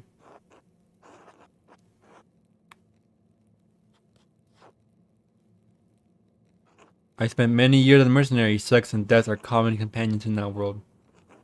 Besides, sex isn't all that rare even in an abbey. I see. Between the brothers. It's not relevant to our examination and the rest. Let's continue.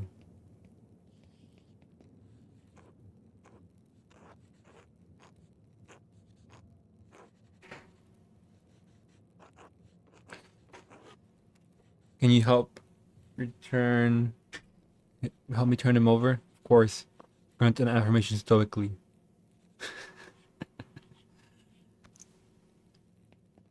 That was no time for jokes.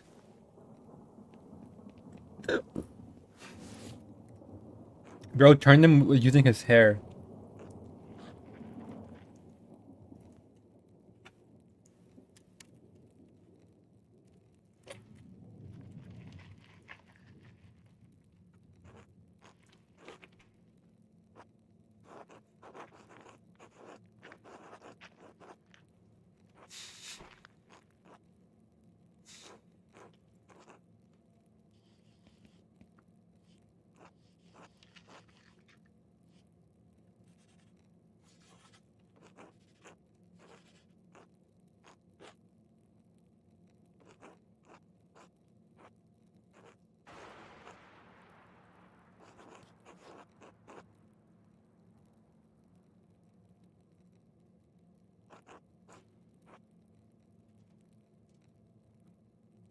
Too many and not enough.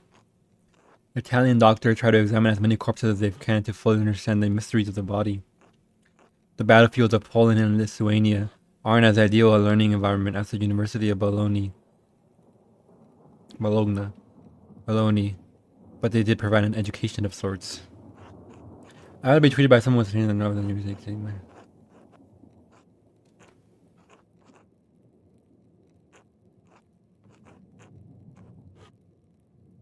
So something fell on his head, and then while he was holding a knife, he fell down. Maybe he was trying to stab someone, and then they hit him in the head, and he fell on his knife.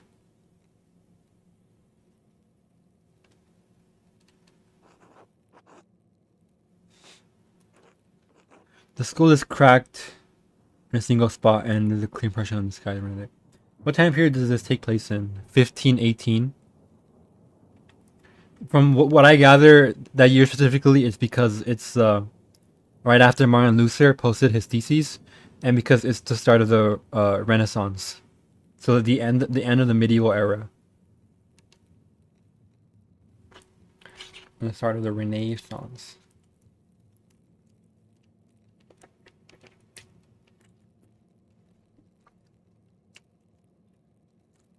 The Golub War. What is that? Is that not? That's an actual name.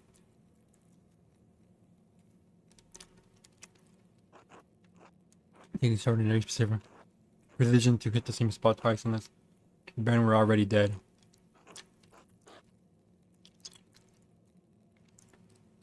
Solid, do you have any opinions on Obsidian Entertainment? I'm pretty sure they made the old Fallouts and Sky and Elder Scrolls.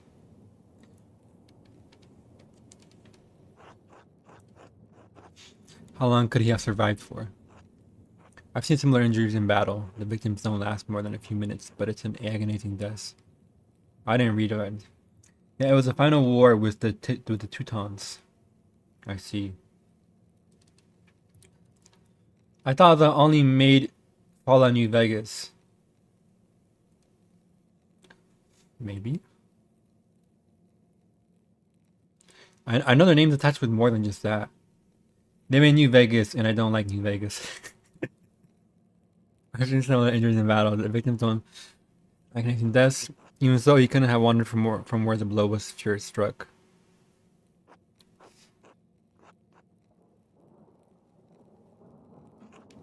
He was either attacked in the chapter house or someplace in the immediate area.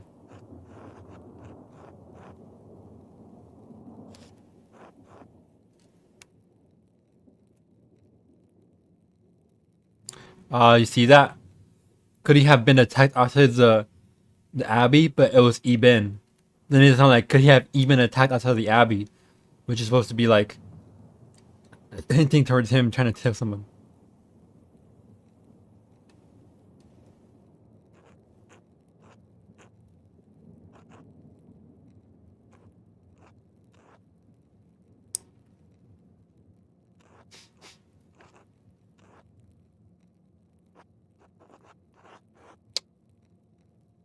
And their new games are just middling. This game is by Obsidian. Could have actually been a fist. No, I don't think the strongest soldier could do this with a punch unless the Baron's head was probably pressed to the ground. Even then, we would have also see damage to his nose or forehead. Could a woman or elderly person have done it? Anyone could have given the right weapon in sufficient height. Whoever did this must have caught the Baron unaware, save the small knife wound. He has no other injuries. I suppose that he was struck, drew his knife to defend himself, and fell on it before Brother Pierre discovered him. So I believe we've discovered two important things.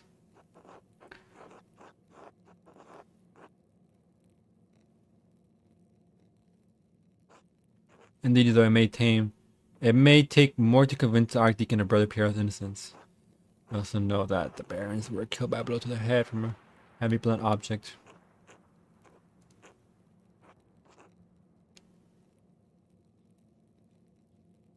Oh yeah, wait, Poland and Lithuania used to be together in an empire. If people try to tell you it's one of the cooler empires.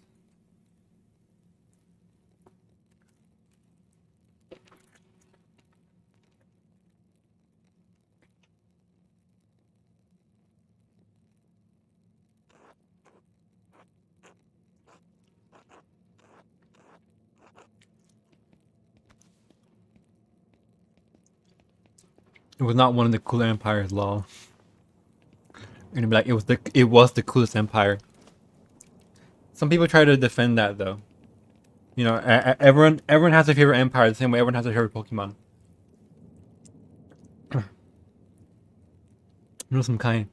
There's a reason it didn't survive into the 19th century. Why? Because they sucked. I trust you to open it more carefully than I would. Thank you, sir. What does it say? The girl who died and the innocent with her, Martin's chapter. The girl? What girl and what innocent? One of the nuns?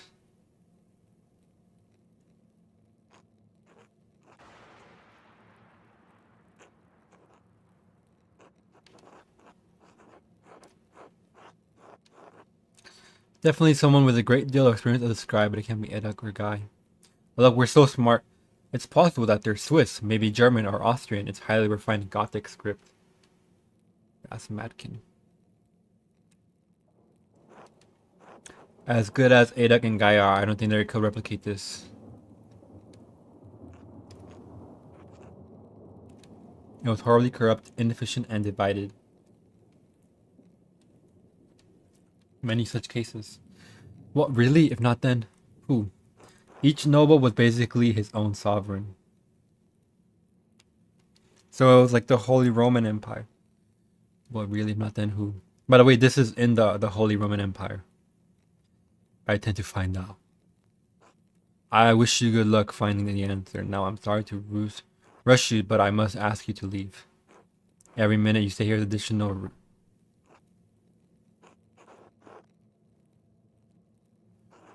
Brother Florian, could you open up? It's Werner Stolz, the physician from Tassing. Yes, I'm in the middle of something. Could you return after supper? I'm afraid I can't wait, Father Guro. Ask me to examine the Baron's body. Alright, just give me a moment. Andres, I need you to hide yourself.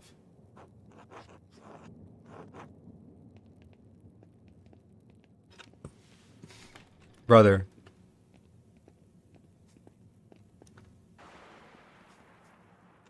He's gonna see our shadow.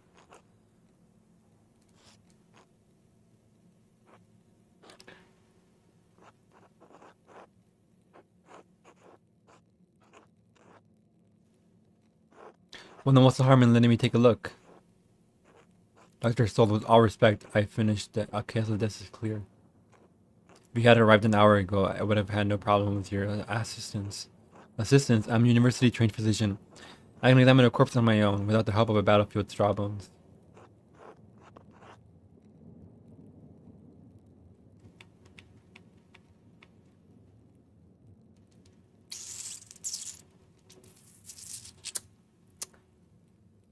I want to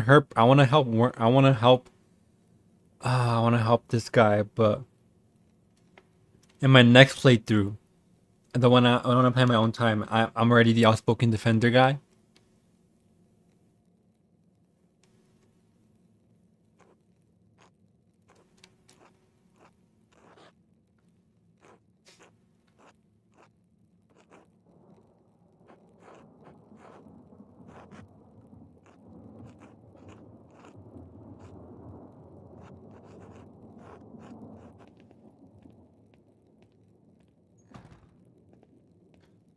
Not like the HRE, because all the fiefdoms answer to an elected emperor and policy was based on majority consensus. PLC won noble Polish-Lithuanian Commonwealths. Maybe? One noble could veto the king, and any policy would take decades to push through. Lol. Lol.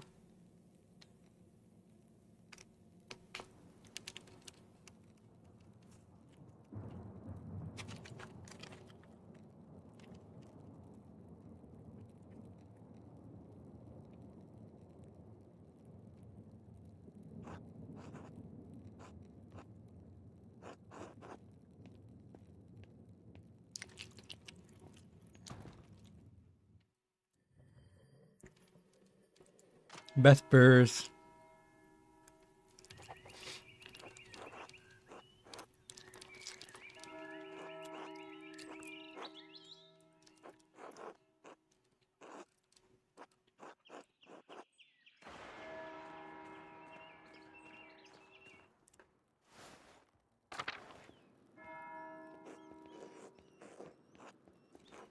Messy Master Mailer. Master Mailer? Me sister. You think Brother Pierre really murdered the Baron? Of course not. Oh, then why did Father Abba have him put in the cellar? I don't know the answer to that, Sister Margaret. Probably the very well happened and we can figure out who the killer really is. You think the devil could appear here at Curacao?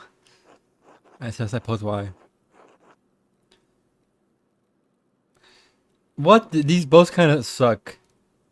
No. No, I think the people see the devil where they want to see him. It's gonna make her think, oh my god, the devil's in me. Yes, I suppose why. I mean, of course, it's more like...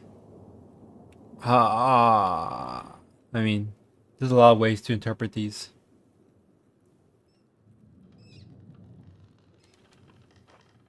I didn't see the devil, but I think I smelled his odor. Last night I woke before matins and I smelled something in our dormitory. It was strange, moss and sulfur mixed with frankincense and roses. It moved through the room. I wanted to scream, but I was too frightened, and then it was gone.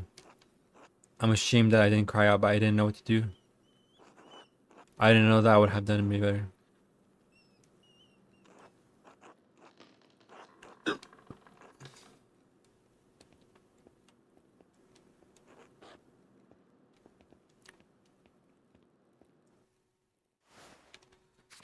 Let's talk to Mother Cecilia.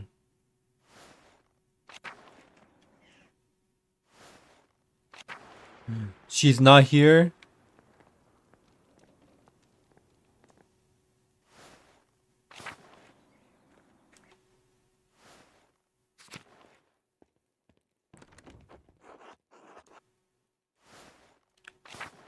Let's see.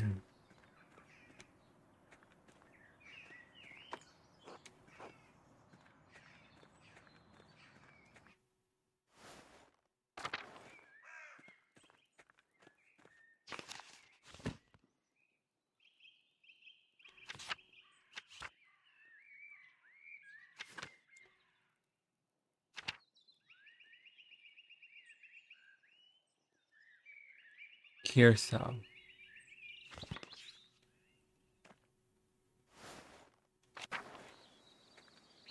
Were we only allowed to pick one place to research?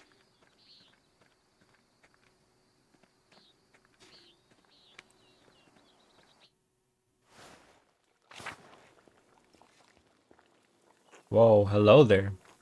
Master Mailer, would you care to share supper at my table? I would like to talk to you about my late husband.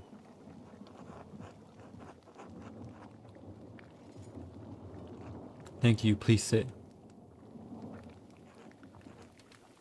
Thus says, O Lord, O God, O Lord, are these your gifts which we are about to receive from your bounty?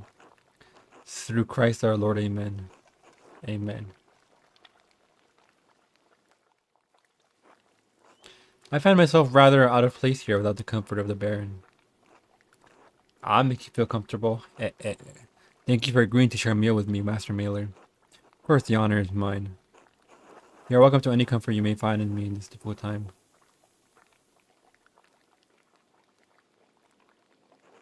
I find ample enough comfort in my lady, thank you. Quail.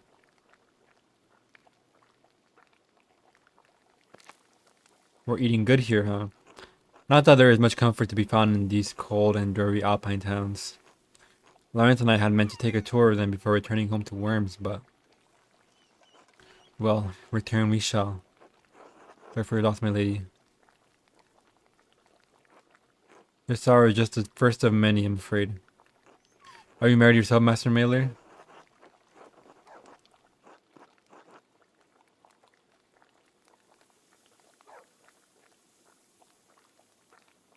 We have to pick flavor text, guys.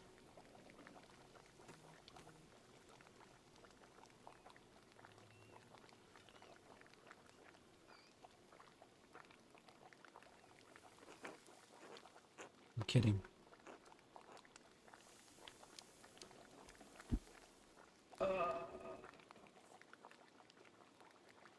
Why are you stuck?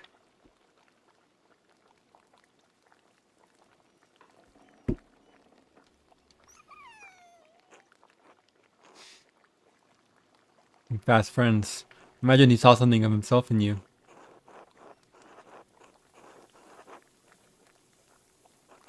His thirsts were not limited to his scholarly pursuits, regrettably. His lust for drink and women once afflicted him with great remorse, though such shame faded with time. Lawrence was a flawed man. His various infidelities were no secret to me. But are you not all flawed before Christ? Well, damn.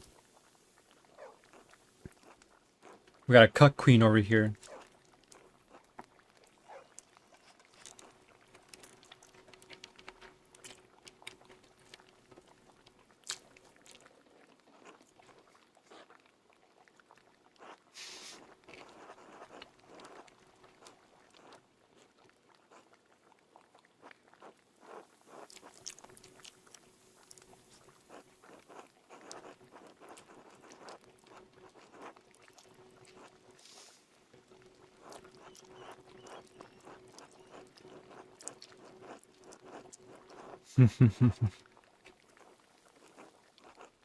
That does sound like Lorenz.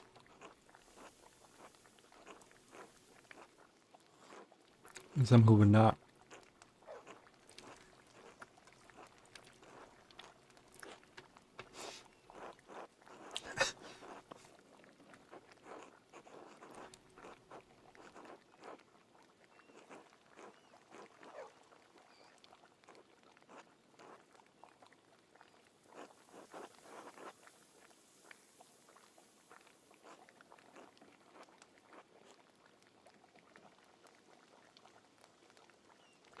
What the fuck is frumenty?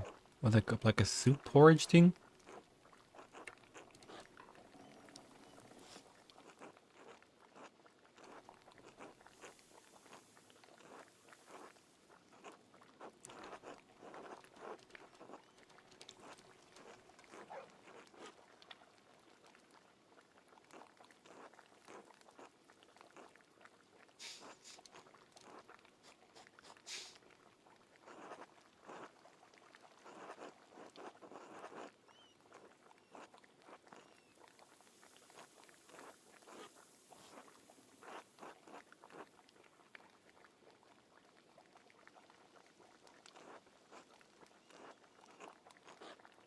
Why are we given the option to not speak? You are a disarming man, Master Mailer, and much too easy to talk to. Wink, you're not the first to tell me so. Ha, that does not surprise me. They just did the fucking main character make people talk for contrived reasons thing. We know he's rhetorical. Ahaha. But I don't think it's rhetorical enough. We do not know what will become of me when I return to Warren. My title and residence may be in jeopardy. Lorenz and I have a son, but he's young yet. I don't know many of the beard legality on the position is at some risk. I know of legalities. Would you like me to elucidate them for you? I studied imperial law at Erfurt. But no, I fear it would only hide in my unease. Conversation short, right from the left. One day.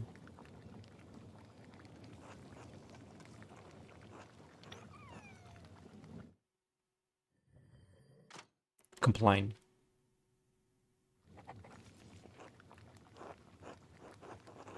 I should get some sleep or break into the library. Oh shit. First Chen. Adam, what does his name mean?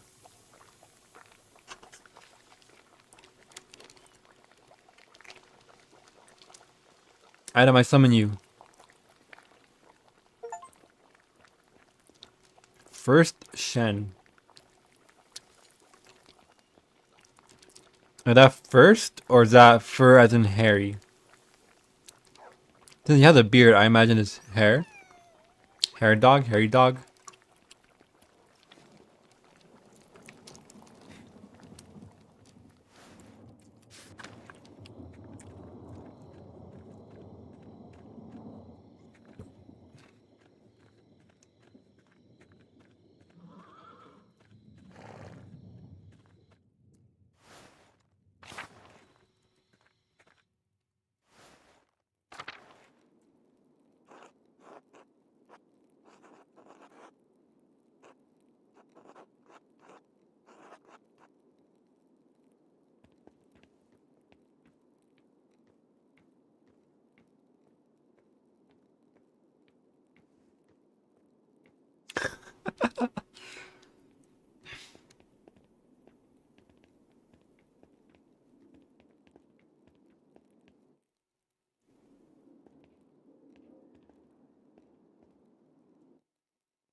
Oh, oh, oh.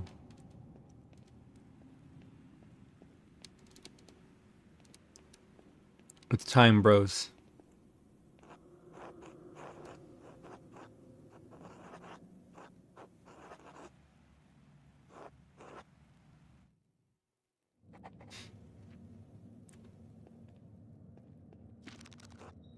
What's this? The Herbert Cambrier. The writer is Cadphilus of Salopia. I don't believe I've heard of him. Mugworts and Butch's Broom. I'm not familiar with the properties, but they sound extraordinary. And the author appears to be speaking from own personal experiences. One friend treasure for the Abbey.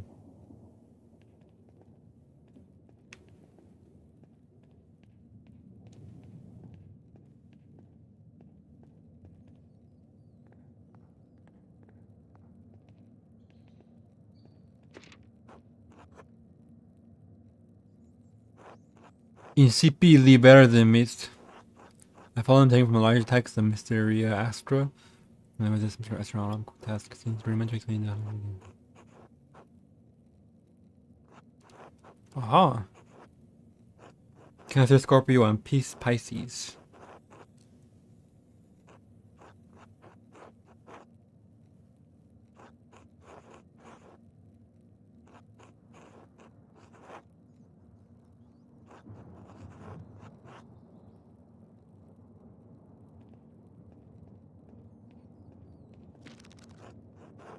This is most curious.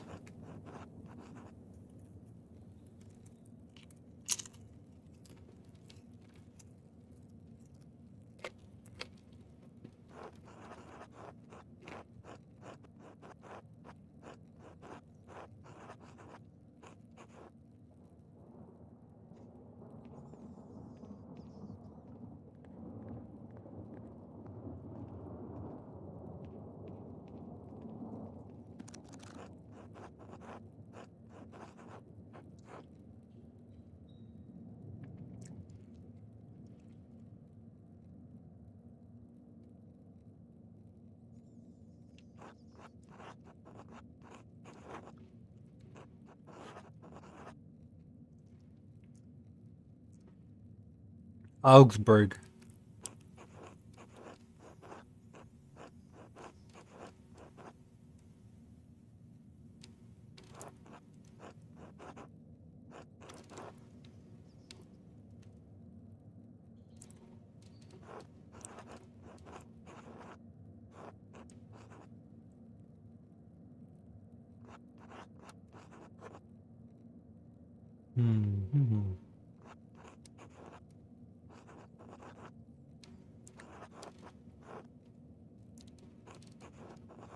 This is why Martin Luther exists.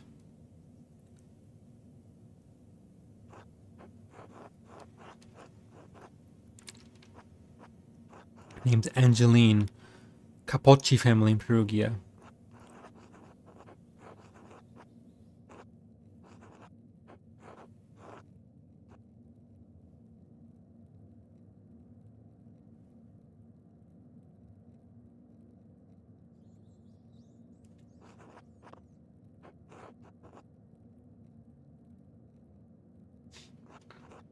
She's from Utrecht. Lisbeth. Both died.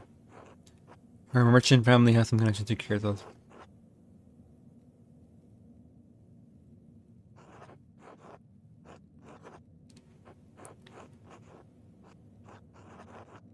Wealthy peasant family. Sisters Dana. This should be good. Hehe. They donated a fortune to the Abbey. No one was to do that, but let her behave as she does.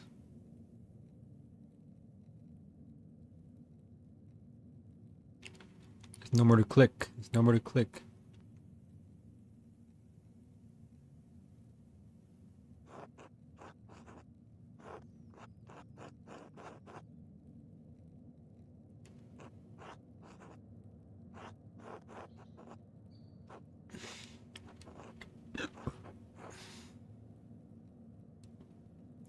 Hermit, she hooked up with the king. I mean, with Baron.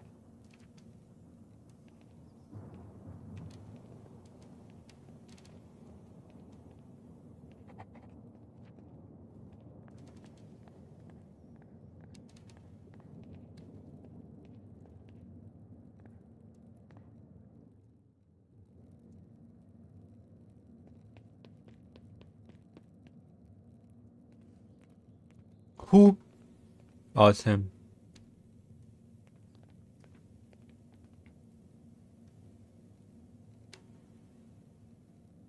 What in the shit?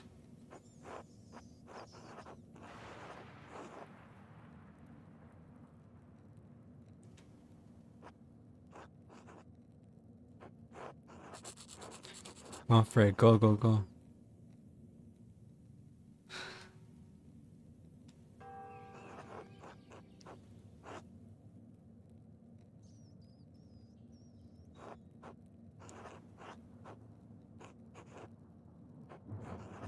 It may not be awful of them to find me first. Maybe we're friends.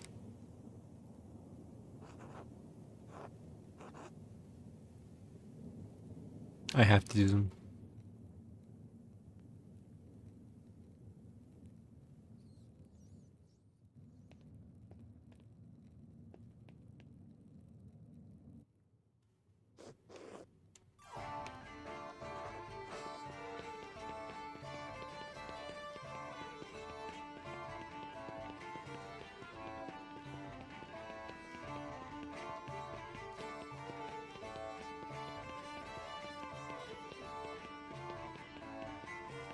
What the hell?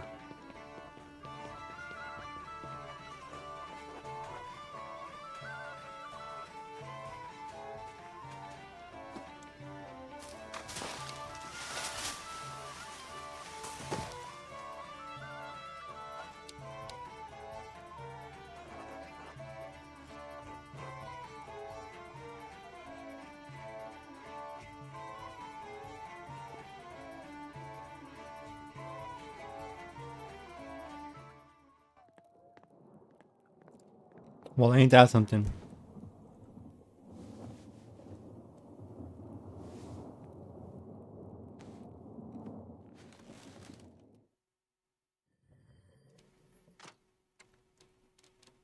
Middle of the night?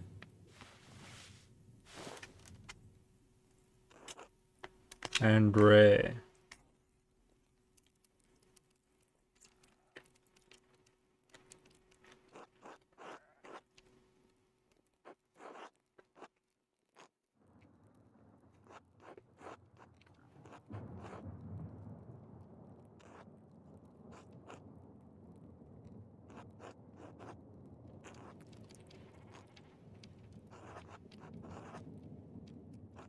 Hmm.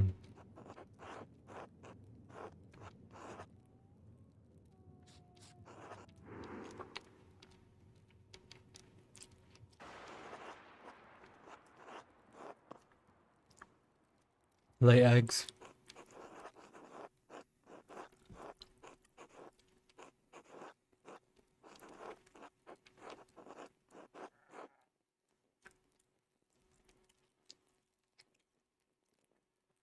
And they got too close. Cockroaches can't lay eggs, but this one did. Right in the middle of town. And people were scared because that could only mean one thing. The cockroach had laid a basilisk egg. The basilisk is half cockroach, half snake. Everything it touches or even looks at withers and dies. Lots of people of Basil under mirrors used mirrors so they didn't have to look directly at the cockroach. And they tried to reach the egg before it could hatch. But no matter how they tried to get to the egg, the cockroach pecked at them and beat them back. When the basilisk finally hatched, the people prayed to God for salvation. And within the hour, a knight with shining shield rode up. Goof. That's why basilisk statues are all over Basil. Where did you even check downstairs?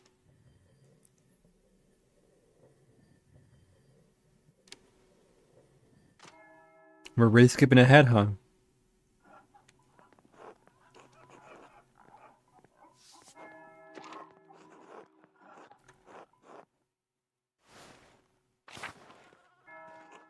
Andre.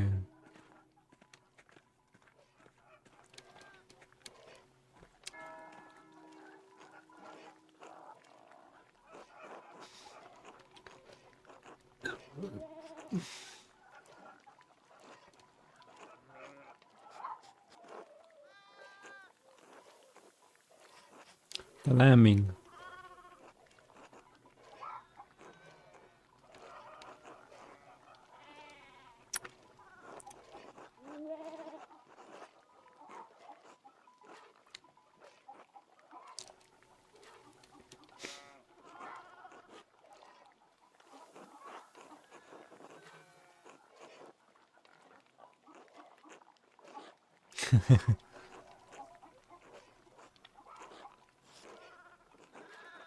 Soft shoes.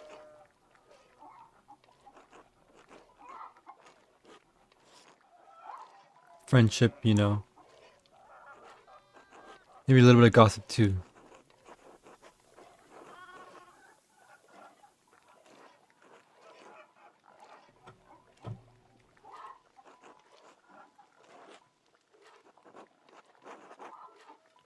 Will Ava be there?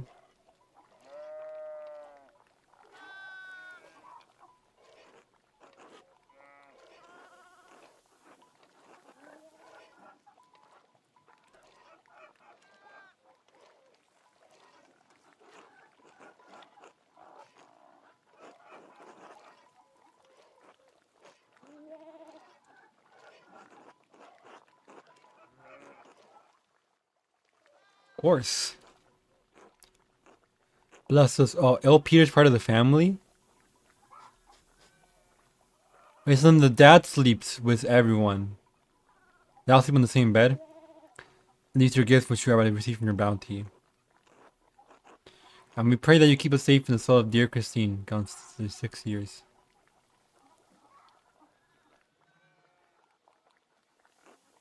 She was missed at this table by her husband and children, but we take comfort that she will be with you in paradise. Through Christ our Lord, amen. Amen, amen. Amen.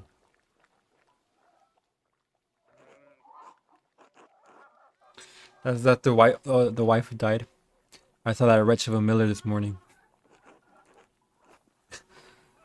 The bastard had the gall to raise his hand to me in greeting.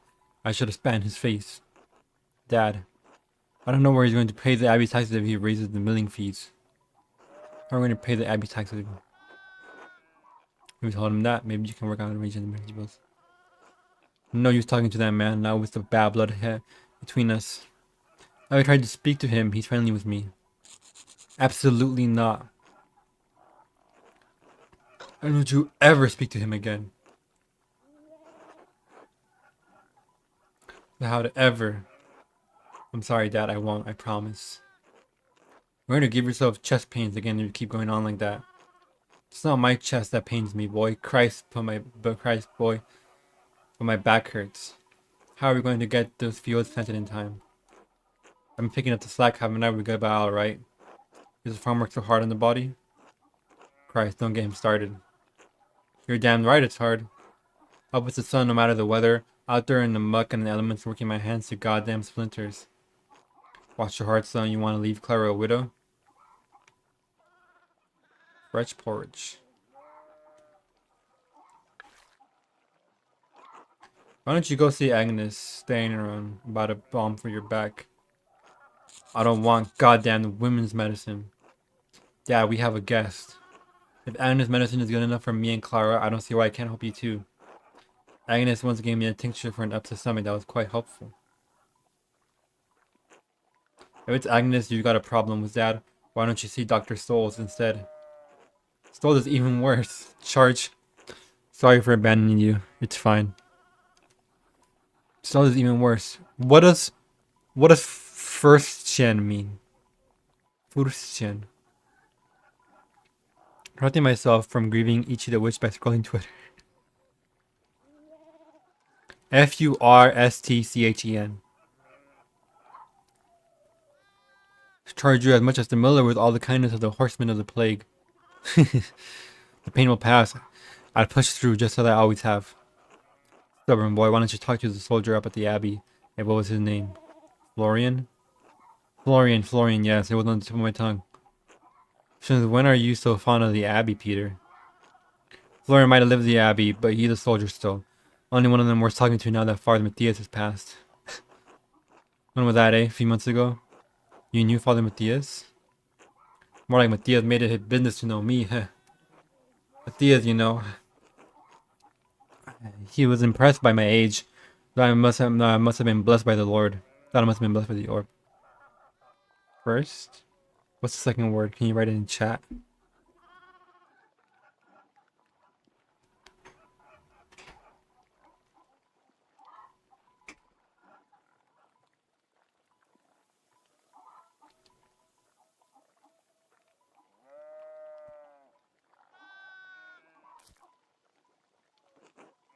Oh.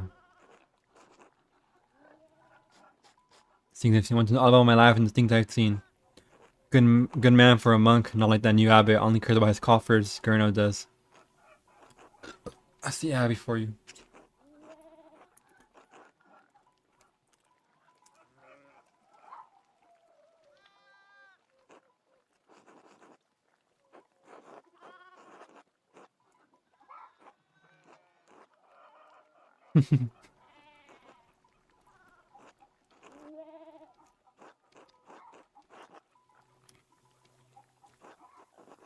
Poor Jorg.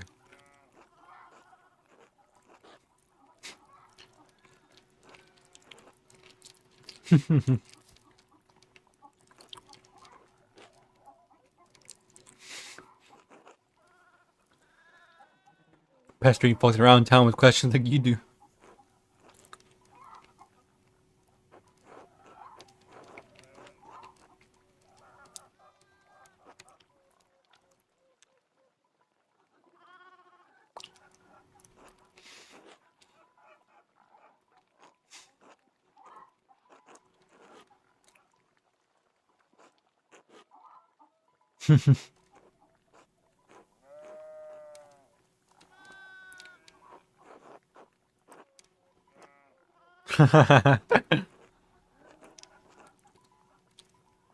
Strapping young Raphael like you.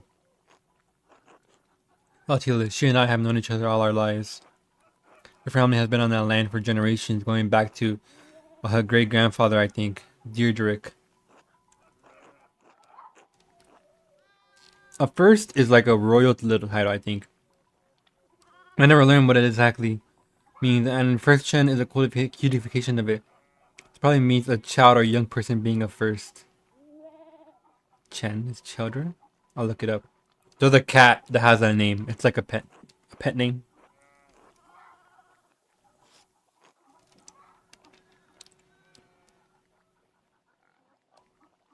El bebecito.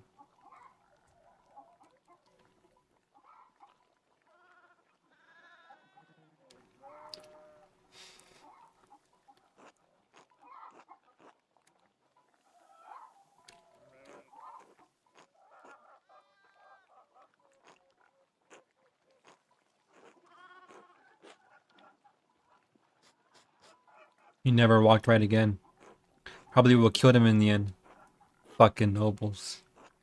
Fucking nobles. Why is Ursula always so mad? I'm not trying to making Ursula restless. Let's finish our meal in peace. Alright. Sorry, Ursula.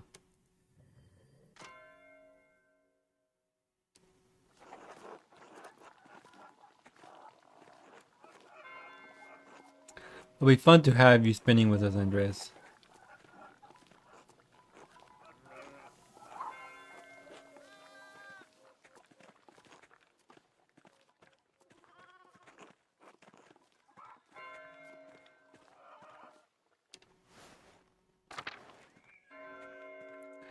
Whip, whip, whip, whip, whip. God bless you.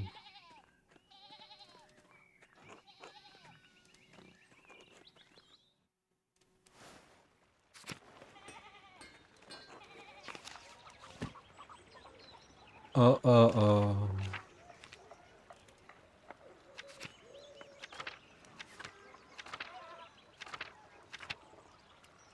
Some of the peasant women have invited me to spin wood with them and share in a little gossip about the town. I can learn something about the who have been wanted to kill Lawrence. They wouldn't meet at Johann Bauer's house, just off the comment. I should let Johann know I want to attend.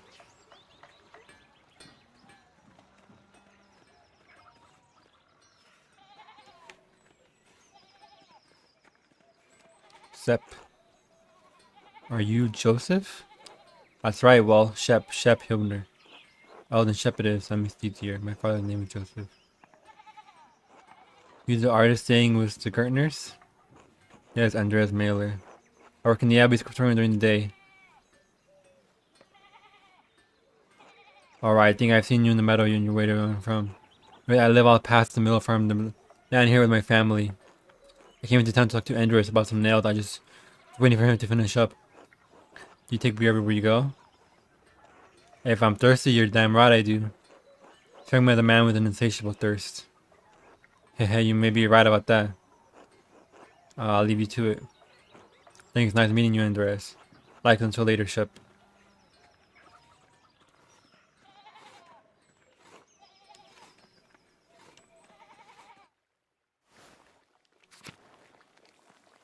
Where's the Bauer's house?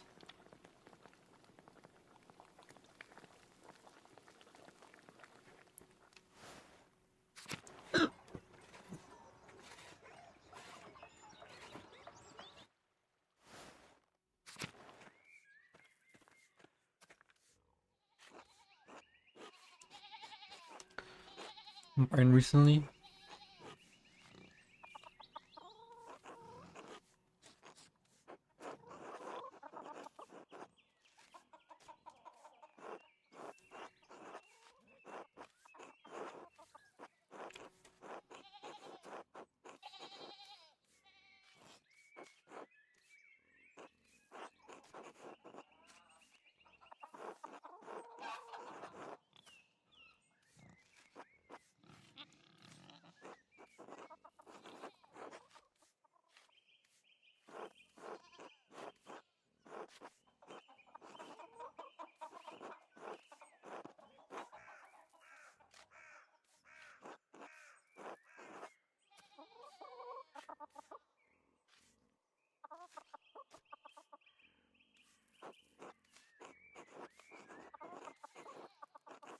But he said he was sick.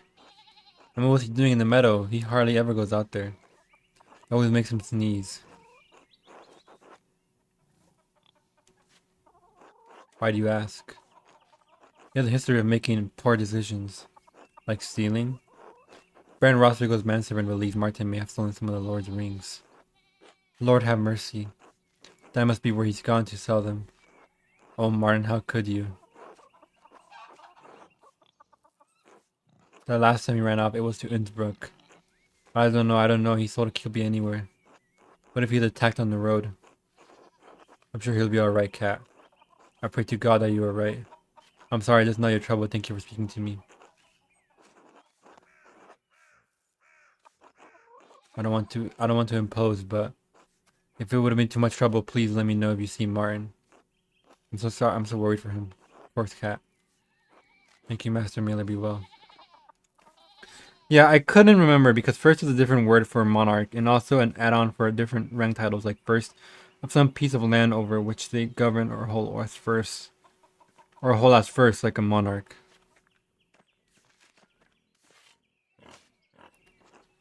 But I fear that would be a lie. Heaven above by who? Surely not one of the brothers. The brother was pumming tonight, but I don't believe it's him. Oh Lord. Martin, you couldn't have. No, there's a storm cloud over Martin, but it rains only him. He will never hurt someone, I can't imagine it. He does, I know, but he has made many mistakes, but he's never hurt anyone, not me, not his mother, not the animals. Even if many in town don't speak highly of him, I know in my heart he's a good man. Please believe me.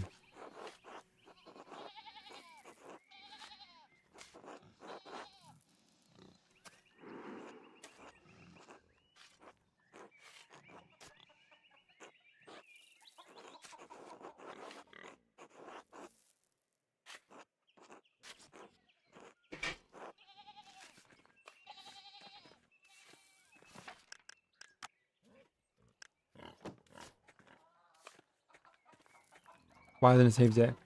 And Chen is one of those various add-ons to Cutify words, so yeah, it makes a good pet name, like calling your cat Prince or something.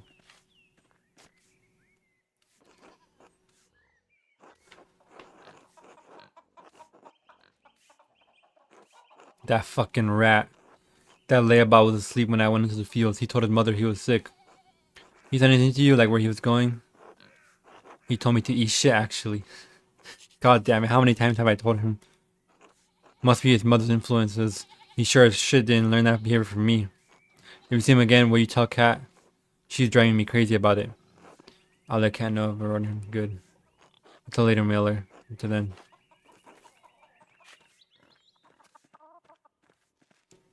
Kind of annoying I can't manually save.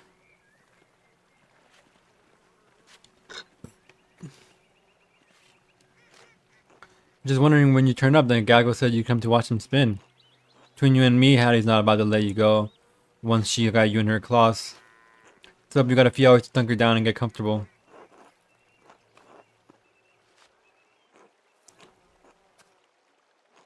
No, I can't let you inside among the unmarried girls being unmarried yourself. But you're welcome to watch through one of the windows. You joke, but I said you to behave yourself. The idiot never did see trouble, he didn't want to jump in feet first. You don't think he's gone to Innsbruck?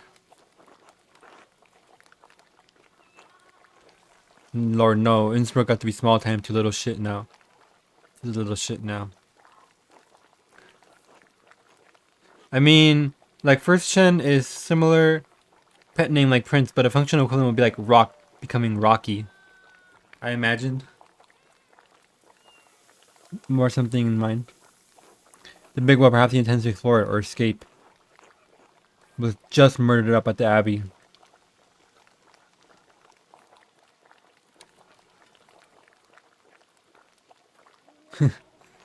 Martin picked up an awfully convenient time to run off. Oh lord. Andres was friends with the nobleman. Do you think Martin could have, you know?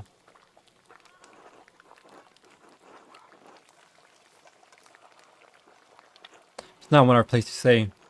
Martin has a nasty little habit. He's gotten better. Once a thief, always a thief, I say. I saw Martin running away from the Abbey in the morning when I was killed.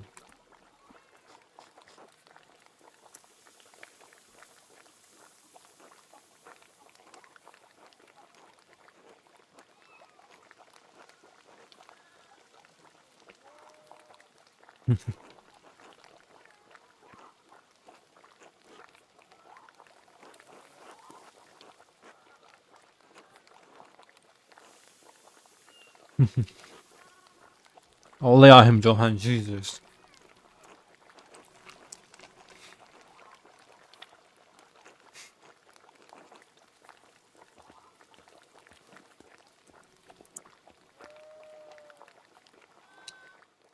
Finally. From the distaff and twist it tight. Then spin the right tight yarn into the spindle.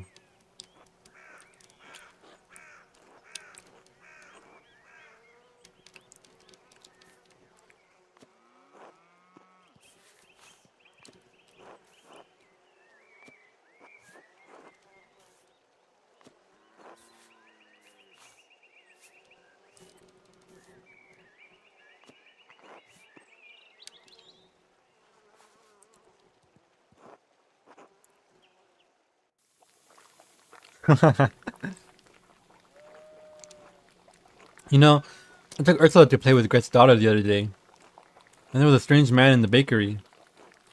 Was he polite to you? I can't believe Ulrich will stand for anything less. He was very reserved, dark skinned, quite tall and wearing a tunic. He liked the rye bread, I remember. I believe he is staying at the Abbey. He must be Brother Shabbat. Brigitte and I saw him walking up there after visiting the shops. He seems lost. Where is he from? Does he speak German? Christ, I hate being the last to know. 1, 2, 3.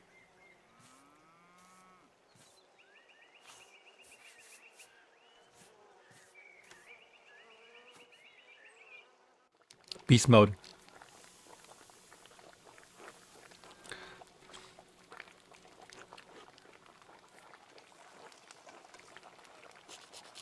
Damn it, yo. He knows she's trouble. I told him to stay away. She's very pretty, isn't she? In a mean way. Pretty perhaps, but a nun all the same. He knows better. No one has that ever stopped Big Georg from doing anything. We have plenty of pretty girls here in town. My Veronica's not half bad. Mom. That's not giving Andreas any ideas, eh?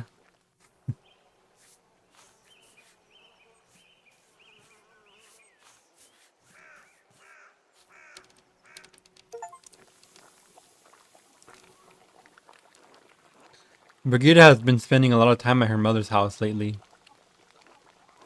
Agnes is glad to have her home, and Lucky's always treated her like a daughter.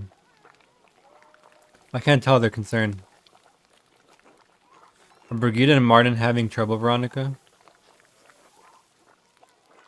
That's one word for it. Brigida does what she can, but nothing pleases Martin. He won't lift a finger for her or Wolf. He's such an asshole. Well, that's not his business, is it? Women's work and all that. You ever seen him doing much men's work, Dad? Can't say I've ever seen him do much work at all. Rob Lucky can talk some sense into Martin. He's always been a devoted husband and father. Lucky Steinar is a model of what a man should be.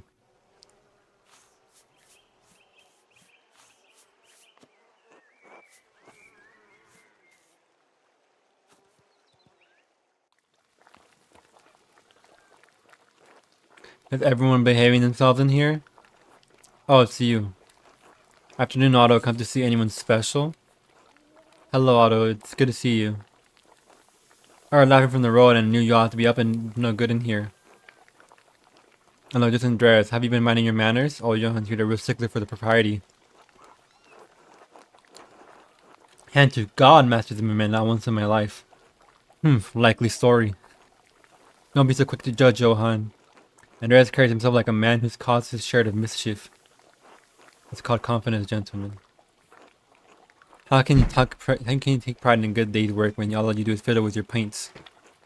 We all know you work hard in the field, Johan. We need to boast. You work hard in other places too. Whoa. Mom. You've been in town a few months, Andreas. Got any burning questions you need to ask?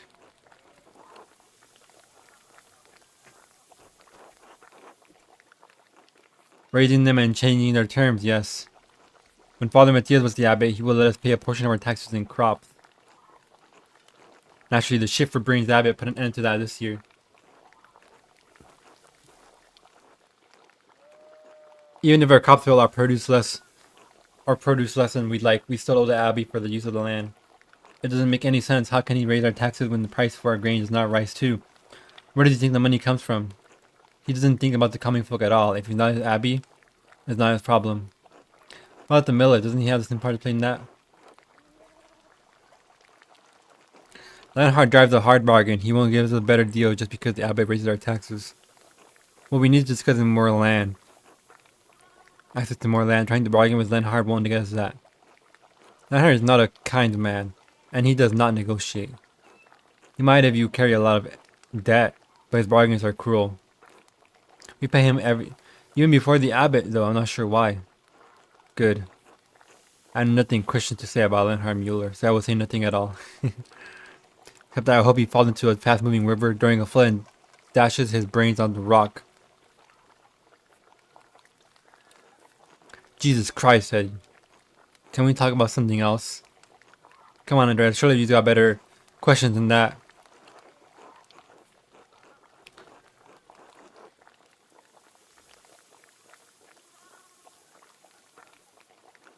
Oh, Sister Amelie? You know her, Veronica? We're not dear friends or anything, but sometimes she has these fits, you know. And if Father Promised isn't there and I have time, I'll wait with her until he arrives. Since when? I didn't know anything about this. And here I thought you just adored the church building. You're so funny, Veronica. Don't make it sound weird. She's nice and someone should be there when she's in pain, that's all. Father Thomas told me she receives visions from God. She has been blessed by the Lord. But for my blessings to come in the form of golden. She's been a tasking for near a decade, hasn't she? Since when I was a girl, certainly we've grown up with her in a way. The woman in the maze, it's like something from a tale of knights and monsters. She's trapped in a box. I don't know if there's anything romantic about that. Aren't you a little know-it-all? I didn't realize you were an expert. I don't know about you guys, but I'm sick of this wool. I'm sure we've all got other shirts to get to. Other wools have different colors. Over with now, I don't have to think about wool for a whole year. Oh, I was just having such a nice time. I certainly learned a lot. Care for an escort home, Ava? I like that, yes. Hehe. I expect every one of you will be on their best behavior going home. They always are. Johan, please. Andres, will I see you home for supper?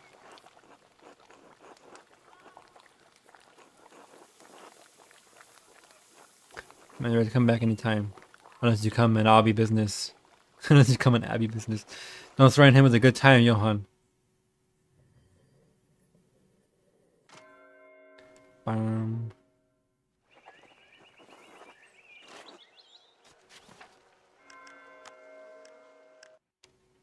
Okay, gotta get ready for school. Have you heard of Yuji vs Denji's death battle being announced? Yeah.